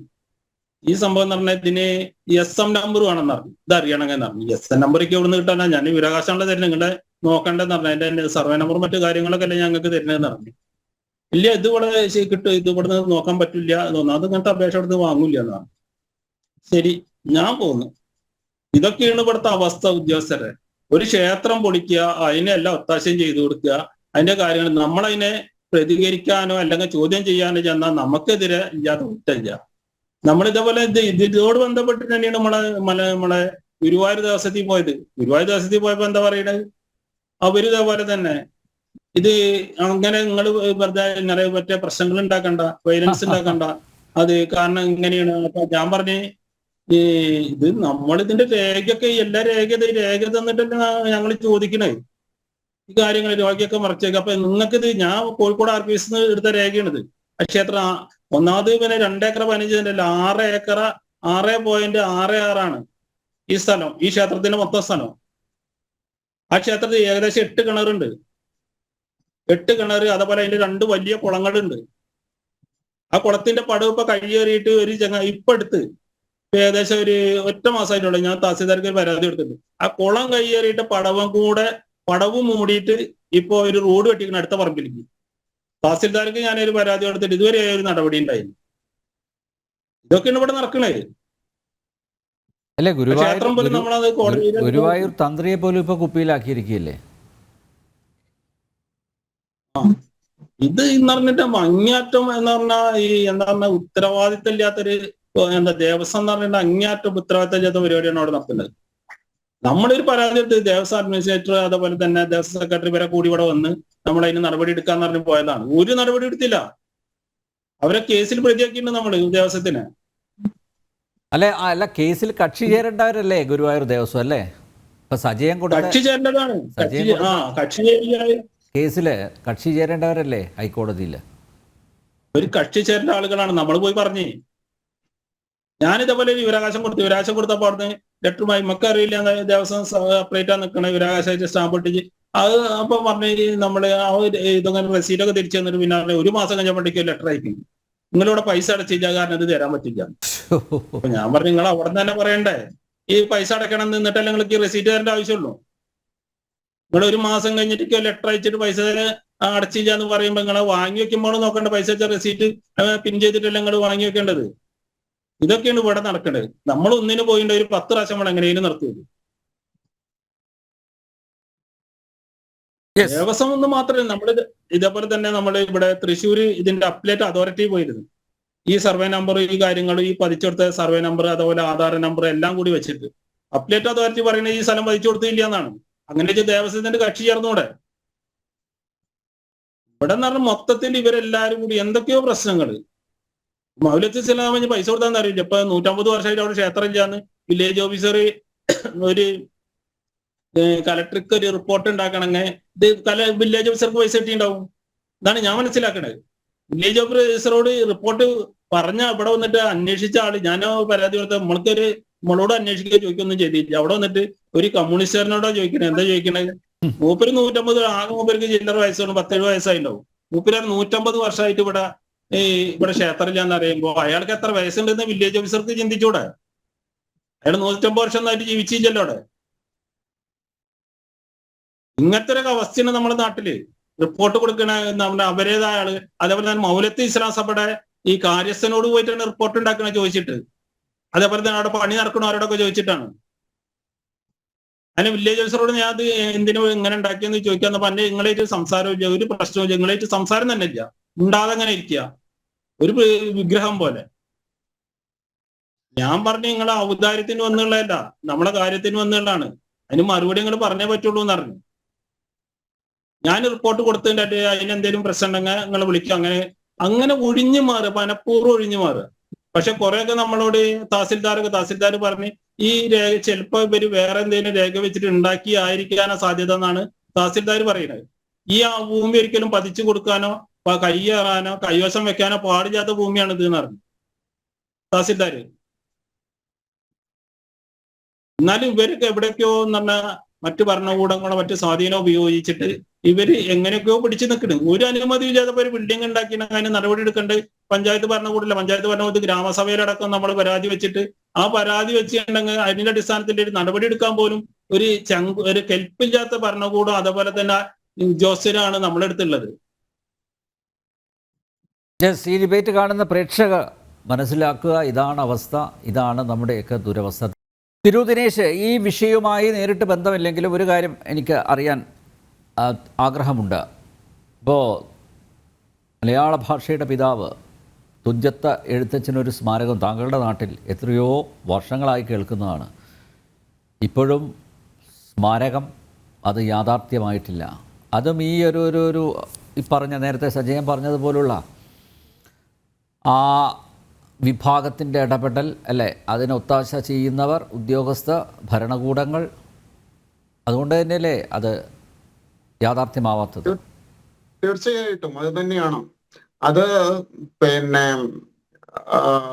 മലയാള മനോരമയാണ്. മലയാള മനോരമ തിരൂർ സിറ്റി ജംഗ്ഷനിൽ ഒരു ട്രാഫിക് ഐലൻഡ് ആയിരുന്നു ആദ്യം. ട്രാഫിക് പോലീസ് വാഹനങ്ങളെ നിയന്ത്രിച്ചിരുന്ന ഒരു സ്ഥലമായിരുന്നു. ഇരുമ്പിന്റെ ഒരു ചെറിയൊരു കൂടായിരുന്നു. പിന്നീട് അത് മാറ്റി കുറെ കൂടെ വിശാലമായ രീതിയിൽ കുറച്ചും കൂടെ വട്ടത്തിൽ ചെയ്യണം എന്ന് പറഞ്ഞ സമയത്ത് മലയാള മനോരമ അവരുടെ പരസ്യം കൂടെ വെക്കാം എന്ന് വിചാരിച്ചിട്ടാണ് അത് ഏറ്റെടുത്തത്. അത് ഏറ്റെടുത്തതിന് ശേഷം അവിടെ നമ്മളെ സോപാന മാതൃകയിൽ ഇത് ഒരു നിർമ്മാണം വന്നു.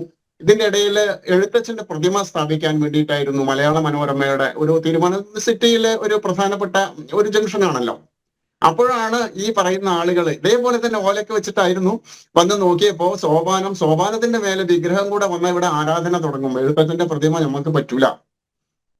ആ ഒരു ലൈനിൽ തന്നെ അപ്പൊ തന്നെ അന്നത്തെ കുഞ്ഞു ബീവി എന്ന് പറയുന്ന ചെയർപേഴ്സൺ ആയിരുന്നു, അവരെ കണ്ടു, അത് ഇല്ലാതാക്കാണ് ചെയ്തത്. ഇപ്പൊ അതിന്റെ മേലെ മഷിക്കുപ്പി പേനയും, വേറെ എവിടെയും ഇല്ല, എഴുത്തച്ഛന്റെ ശില്പം എവിടെയും വെക്കാൻ അനുവദിച്ചിട്ടില്ല. അതിന്റെ പിന്നിൽ യഥാർത്ഥത്തിൽ അത് തന്നെയാണ്. എന്നാൽ എന്താണ് ഇനി ഇതുവരെ ആരും പറയാത്ത ഒരു കാര്യം കൂടെ ഞാൻ പറയാം. എന്തുകൊണ്ടാണ് തുഞ്ചത്ത് എഴുത്തച്ഛന്റെ പ്രതിമ സ്ഥാപിക്കാൻ തിരൂർ നഗരസഭയോ സർക്കാരോ തയ്യാറാവാത്തത്? മലയാള സർവകലാശാലയിൽ വെക്കുന്നില്ല. അതുപോലെ തുഞ്ചൻ പറമ്പിൽ വെക്കണ്ട എന്ന് MT വാസുദേവൻ നായരുടെ നേതൃത്വത്തിൽ ചേർന്ന യോഗം തീരുമാനിച്ചു കഴിഞ്ഞു. എന്തുകൊണ്ടാണ് എന്ന് ചോദിച്ചാൽ, എഴുത്തച്ഛന്റെ ചരിത്രം ഒന്ന് കൃത്യതയോടുകൂടി ആഴത്തിൽ പഠിച്ചാൽ എഴുത്തച്ഛന്റെ ജീവിത സായാഹ്നത്തിൽ അദ്ദേഹം സന്യാസം സ്വീകരിക്കുകയും രാമാനന്ദ സ്വാമികൾ എന്ന പേരിൽ തുഞ്ചത്ത് സ്വാമിയാർ എന്നാണ് രേഖയിൽ കാണുക. ശങ്കരാചാര്യ സ്വാമി പല പുസ്തകത്തിലും പറയുന്നത് ശങ്കരാചാര്യ സ്വാമികൾക്ക് ശേഷം കേരളത്തിൽ അവതരിച്ച ഒരേ ഒരു ആചാര്യൻ തുഞ്ചത്താചാര്യനാണ് എന്നാണ്. അപ്പോ അങ്ങനെയുള്ള ഒരു സന്യാസി, അദ്ദേഹം തന്നെ വലിയ കോപ്പസ്വാമികൾ എന്ന് പറയുന്ന ചെറിയ കോപ്പ, വലിയ കോപ്പസ്വാമികൾ എന്നൊക്കെ പറഞ്ഞിട്ടുള്ള കുറെ ആൾക്കാർ സന്യാസം കൊടുത്തതിന് രേഖയുണ്ട്. അത് തുഞ്ചൻ സ്മാരക മാനേജ്മെന്റ് കമ്മിറ്റി പ്രസിദ്ധീകരിച്ച പുസ്തകത്തിൽ തന്നെയാണ് അതുള്ളത്. അപ്പൊ അങ്ങനെയുള്ളൊരു സന്യാസിയുടെ ഫോട്ടോ വെക്കുമ്പോ, അല്ല ഒരു ശില്പം വെക്കുമ്പോ അത് പലർക്കും പൊള്ളും.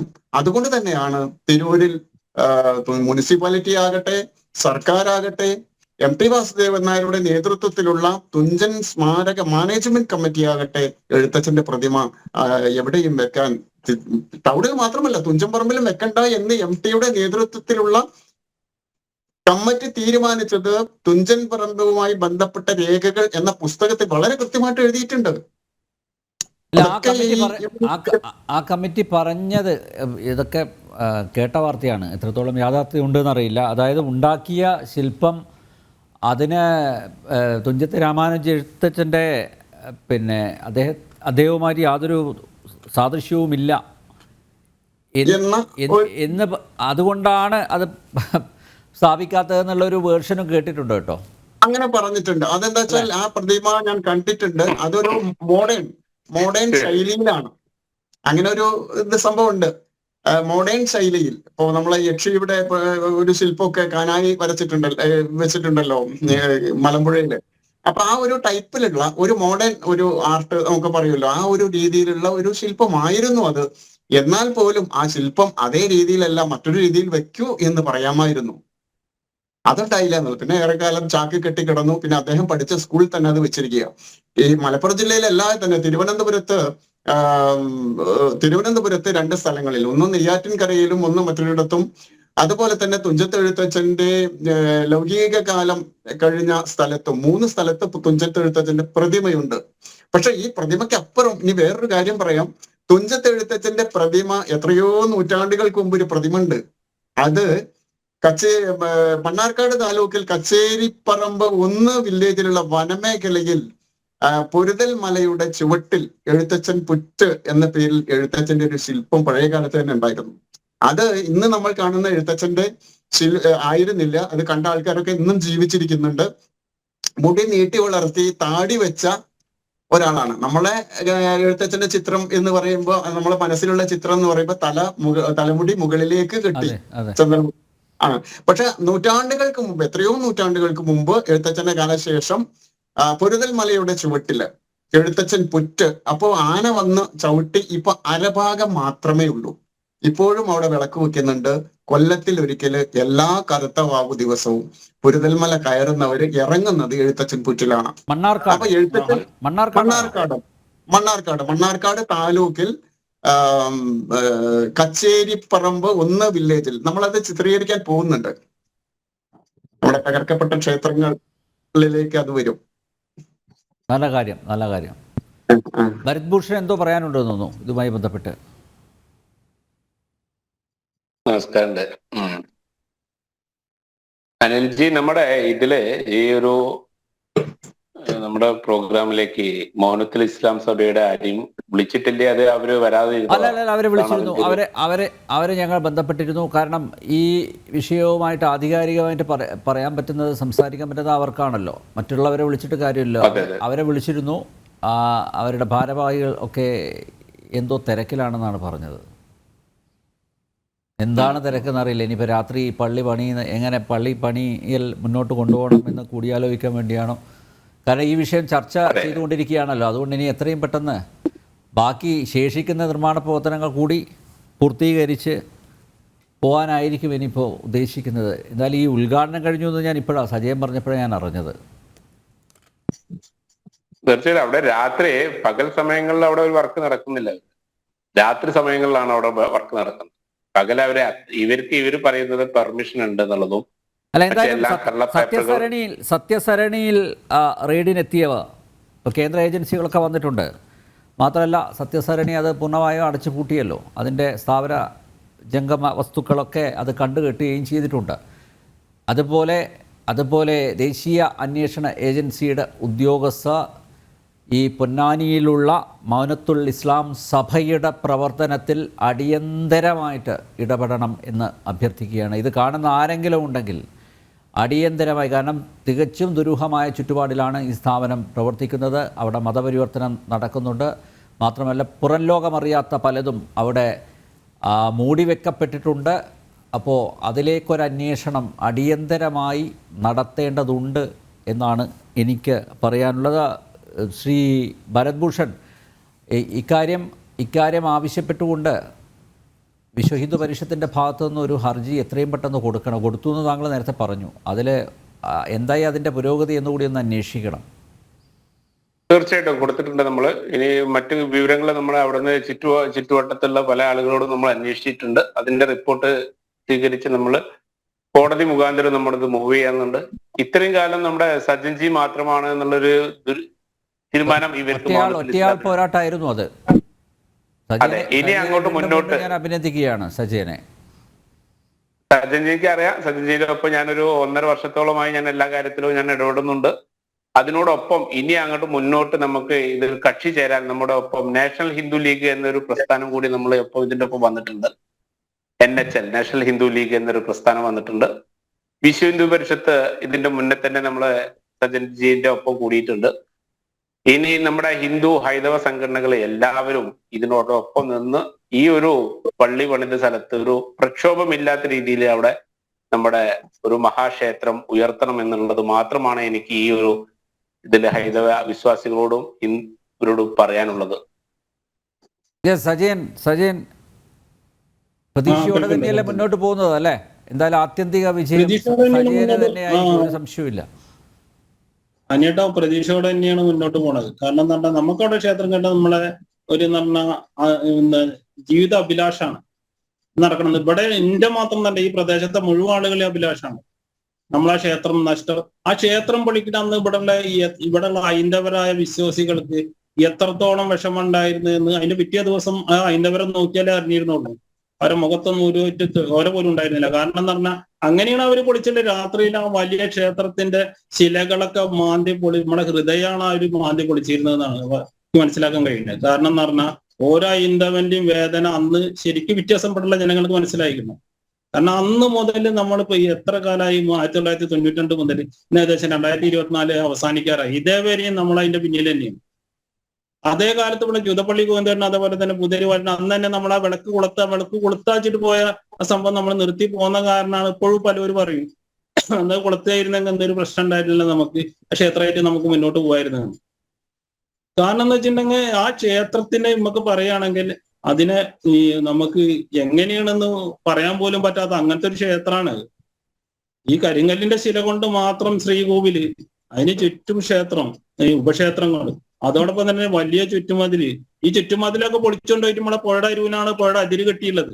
അതും ഞാൻ പറഞ്ഞില്ല പള്ളത്ത് ഔക്കര് എന്ന് പറഞ്ഞ ആളാണ് ഈ തീരദേശം കയ്യേറിയിട്ട് അതിര് കെട്ടിയിട്ടുള്ളത്. പുഴയുടെ അരുവിൽ ഇപ്പോഴും അതിന്റെ കല്ലുകളുണ്ട് ചുറ്റുമതിലിന്റെ ഫുള്ളായിട്ട് കെട്ടിയിട്ടുണ്ട്. അന്ന് ഇവിടുത്തെ പൊളിച്ചവരുടെയൊക്കെ അവസ്ഥ എന്താണ്? അവരുടെ കുടുംബത്തിന്റെ അവസ്ഥയൊക്കെ എന്താണ്? കുടുംബമൊക്കെ മാനസികമാണ്, മുഴുവൻ മാനസികമാണ്. ഒരാള് പോലും കറക്റ്റല്ല. ഒരു ടീം ഇതിന്റെ ഉരുപ്പിടി കംപ്ലീറ്റ് കൊണ്ട് കുഴിച്ചിട്ട് എപ്പോഴും കിടക്കുന്നുണ്ട്. അവിടെ സ്വർണത്തിന്റെ ഉരുപ്പിടികളാണ് അവരെ പറമ്പില്. ആ സാധനം അയാൾ ഇവിടെ കൊടുന്നിട്ട് കൊടുത്താളെ എന്ന് പറഞ്ഞിട്ട് കിടന്ന് മരിച്ച ആളാണ്. സജയൻ, ഈ മുക്കോലന്താഴത്ത് രുദ്രമാല ഭഗവതി ക്ഷേത്രത്തിലേക്കുള്ള താലപ്പൊലി വിളക്ക് അല്ലെ, അത് ഈ ക്ഷേത്രഭൂമിയിൽ നിന്നായിരുന്നല്ലോ ആരംഭിച്ചത്. ഇപ്പൊ എവിടെയാ? സമീപത്തുള്ള റോഡിൽ നിന്നാണെന്നോ അല്ലെ? അത് ഏകദേശം 1950 ചില്ലറയിലാണ് തുടങ്ങിയുള്ളത്. 50 ഏകദേശം 50 അടുത്താണ് തുടങ്ങിയുള്ളത്. 50 ആയിരിക്കാനാണ് സാധ്യത കൂടുതൽ.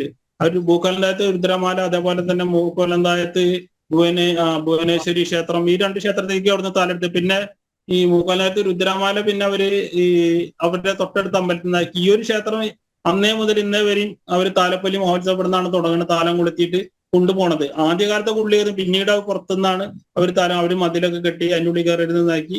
പിന്നെ അതിൻ്റെ ഉള്ളിൽ നിന്ന് എടുക്കാൻ പറ്റാതെ എന്ന് പറഞ്ഞപ്പോൾ ആ ക്ഷേത്രമൊക്കെ നീക്കിയപ്പോൾ പിന്നെ അതിന് നേരെ നടയിൽ നിന്നിട്ടാണ് അവര് താലം കൊളുത്തിയിട്ട് പോണത്. ഇതോടൊപ്പം തന്നെ നമ്മൾ ഒന്ന് ചിന്തിക്കേണ്ട കാര്യം എത്രയേ ഉള്ളൂ, നമ്മൾ ഹൈന്ദവരെല്ലാവരും ഒരുമിച്ച് നിന്നില്ലെങ്കിൽ നമ്മൾ ഈ ഭൂമുഖത്ത് തന്നെ ഉണ്ടാവില്ല എന്നാണ് എൻ്റെ ഒരു വ്യക്തിപരമായ അഭിപ്രായം. ഒരുമിച്ച് നിന്നാലേ ഇതെല്ലാം നേടിയെടുക്കാൻ കഴിയുള്ളൂ. നമുക്ക് ഇത് പല തട്ടായിട്ട് പല ആളുകളും നിൽക്കുമ്പോൾ നമ്മളെ പ്രശ്നങ്ങളിൽ എന്താ കാര്യങ്ങൾ നമ്മൾക്ക് എതിരായിട്ടും മറ്റ് നെറേറ്റീവുകളും കാര്യങ്ങളൊക്കെ ആയിട്ട് നടക്കുക എന്നല്ലാതെ നമ്മൾ പോസിറ്റീവായി നിലപാടെടുത്തിട്ട് നമ്മുടെ ആളുകളെല്ലാവരും മുന്നോട്ട് വന്നിട്ട് ഈ വക കാര്യങ്ങൾക്ക് ശക്തമായി പ്രതികരിക്കാൻ തയ്യാറാവണം. ഇതൊന്നും അങ്ങേറ്റം എന്തെന്ന് പറഞ്ഞിട്ടുണ്ടെങ്കിൽ അങ്ങേറ്റം നമ്മൾ വിചാരിക്കുന്നതിനെക്കാട്ടി തന്നെ അപലപനീയമാണ് ഈ ചെയ്തിട്ടുള്ളത്.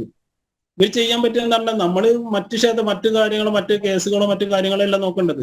ഈ മൗലത്ത് സഭ ചെയ്തെന്ന് പറഞ്ഞിട്ടുണ്ടെങ്കിൽ അങ്ങേയറ്റം തെറ്റും നെറിയോടെ ചെയ്തുകൾ ഇവിടെയുള്ള ഹൈന്ദവരോടും വിശ്വാസികളോടും. ഇസ്ലാം സഭ മാത്രമല്ല കേട്ടോ, ഇതിൽ അവര് പങ്കുകൂടിയുള്ളത് അവരോടൊപ്പം കൂടിയുള്ളത് ഇവരാണ്, എന്താ പറയുക, മുസ്ലിം ലീഗുകാരാണ്. കാരണം എന്താ പറഞ്ഞിട്ടുണ്ടെങ്കിൽ ഇവര് ഇതുവരെയും പ്രതികരിക്കാൻ തയ്യാറില്ല. അന്ന് ഇതേപോലെ ന്യൂസ് ചാനലുമായി ബന്ധപ്പെട്ടിട്ട് അവിടെ പോയപ്പോൾ അവര് പ്രതികരിക്കാൻ തയ്യാറല്ല. അവര് പൊളിച്ച് അവർക്കറിയാതെ ഞങ്ങൾ പൊളിച്ചാണ്, പിന്നെ അവരെന്ത് പ്രതികരിക്കണം തെമ്മാടിത്തരം ചെയ്തിട്ട്. അതെ അതെ അതെ, യെസ്. ഓക്കെ, എന്തായാലും വളരെയധികം നന്ദി ശ്രീ തിരൂർ ദിനേശ്, ഭരത് ഭൂഷൺ, സജയൻ. പോരാട്ടം മുന്നോട്ട് കൊണ്ടുപോവുക, ഞങ്ങളുടെ എല്ലാ പിന്തുണയും ഉണ്ട്. നൂറ്റാണ്ടുകൾ പഴക്കമുള്ള ഒരു ക്ഷേത്രത്തിൻ്റെ ഭൂമിയാണ് വഖഫ് ചെയ്തിരിക്കുന്നത്. ആദ്യം ക്ഷേത്രം തകർക്കപ്പെടുന്നു, ക്ഷേത്രത്തിൻ്റെ അവശിഷ്ടങ്ങൾ ആ ഭൂമിയിലുണ്ടെന്ന് തെളിയിക്കുന്ന ചിത്രങ്ങളുണ്ട്, ശബ്ദിക്കുന്ന രേഖകളുണ്ട്. സമീപത്തുള്ള മുസ്ലിം കുടുംബങ്ങൾക്കും ക്ഷേത്ര സാന്നിധ്യത്തെപ്പറ്റി നന്നായി അറിയാം. ആ ഭൂമിയിലാണ് ഇപ്പോൾ പള്ളി പണിതിരിക്കുന്നത്. നിയമങ്ങളെല്ലാം കാറ്റിൽ പറത്തി മതസൗഹാർദ്ദം തകർക്കാനുള്ള എല്ലാ വേലകളും മൗനത്തുൽ ഇസ്ലാം സഭ ഒപ്പിച്ചിട്ടുണ്ട്. പ്രാദേശിക ഭരണകൂടത്തിൻ്റെ ഒത്താശ അതിനുണ്ട്. എന്നെ ഏറ്റവും അതിശയിപ്പിക്കുന്നത് ഗുരുവായൂർ ദേവസ്വത്തിൻ്റെ മൗനമാണ്. ഈ തെമ്മാടിത്തം കയ്യും കെട്ടി നോക്കിയിരിക്കാൻ ആവില്ല. പൊന്നാനി കാഞ്ഞിരമുക്ക് തളി മഹാശിവക്ഷേത്രത്തെപ്പറ്റി മതേതര കേരളം പരിശോധിക്കണം. ഇന്നിവിടെ ചർച്ച ചെയ്തതിൽ വസ്തുതാവിരുദ്ധമായി എന്തെങ്കിലും ഉണ്ടെങ്കിൽ അതറിയിക്കണം. ഇല്ലെങ്കിൽ ക്ഷേത്രഭൂമി വീണ്ടെടുക്കാനുള്ള പോരാട്ടത്തിൽ നിങ്ങളും അണിചേരണം. പ്രദേശത്തെ മുസ്ലിം സമൂഹം മതസൗഹാർദ്ദം കാക്ഷിക്കുന്നുണ്ടെങ്കിൽ ഒരു മഹാശിവക്ഷേത്രം അവിടെ നിലനിന്നിരുന്നുവെന്ന് തുറന്ന് പറയണം. അതാണ് മാന്യത, അതാണ് മാനവികത. ഇനി കോടതി വിലയിരുത്തട്ടെ. ജനം ഡിബേറ്റ് ഇവിടെ പൂർണ്ണമാകുന്നു. ചർച്ചയിൽ പങ്കെടുത്ത എല്ലാ അതിഥികൾക്കും ഒരിക്കൽ കൂടി നന്ദി രേഖപ്പെടുത്തുന്നു. ഒപ്പം പ്രേക്ഷകർക്കും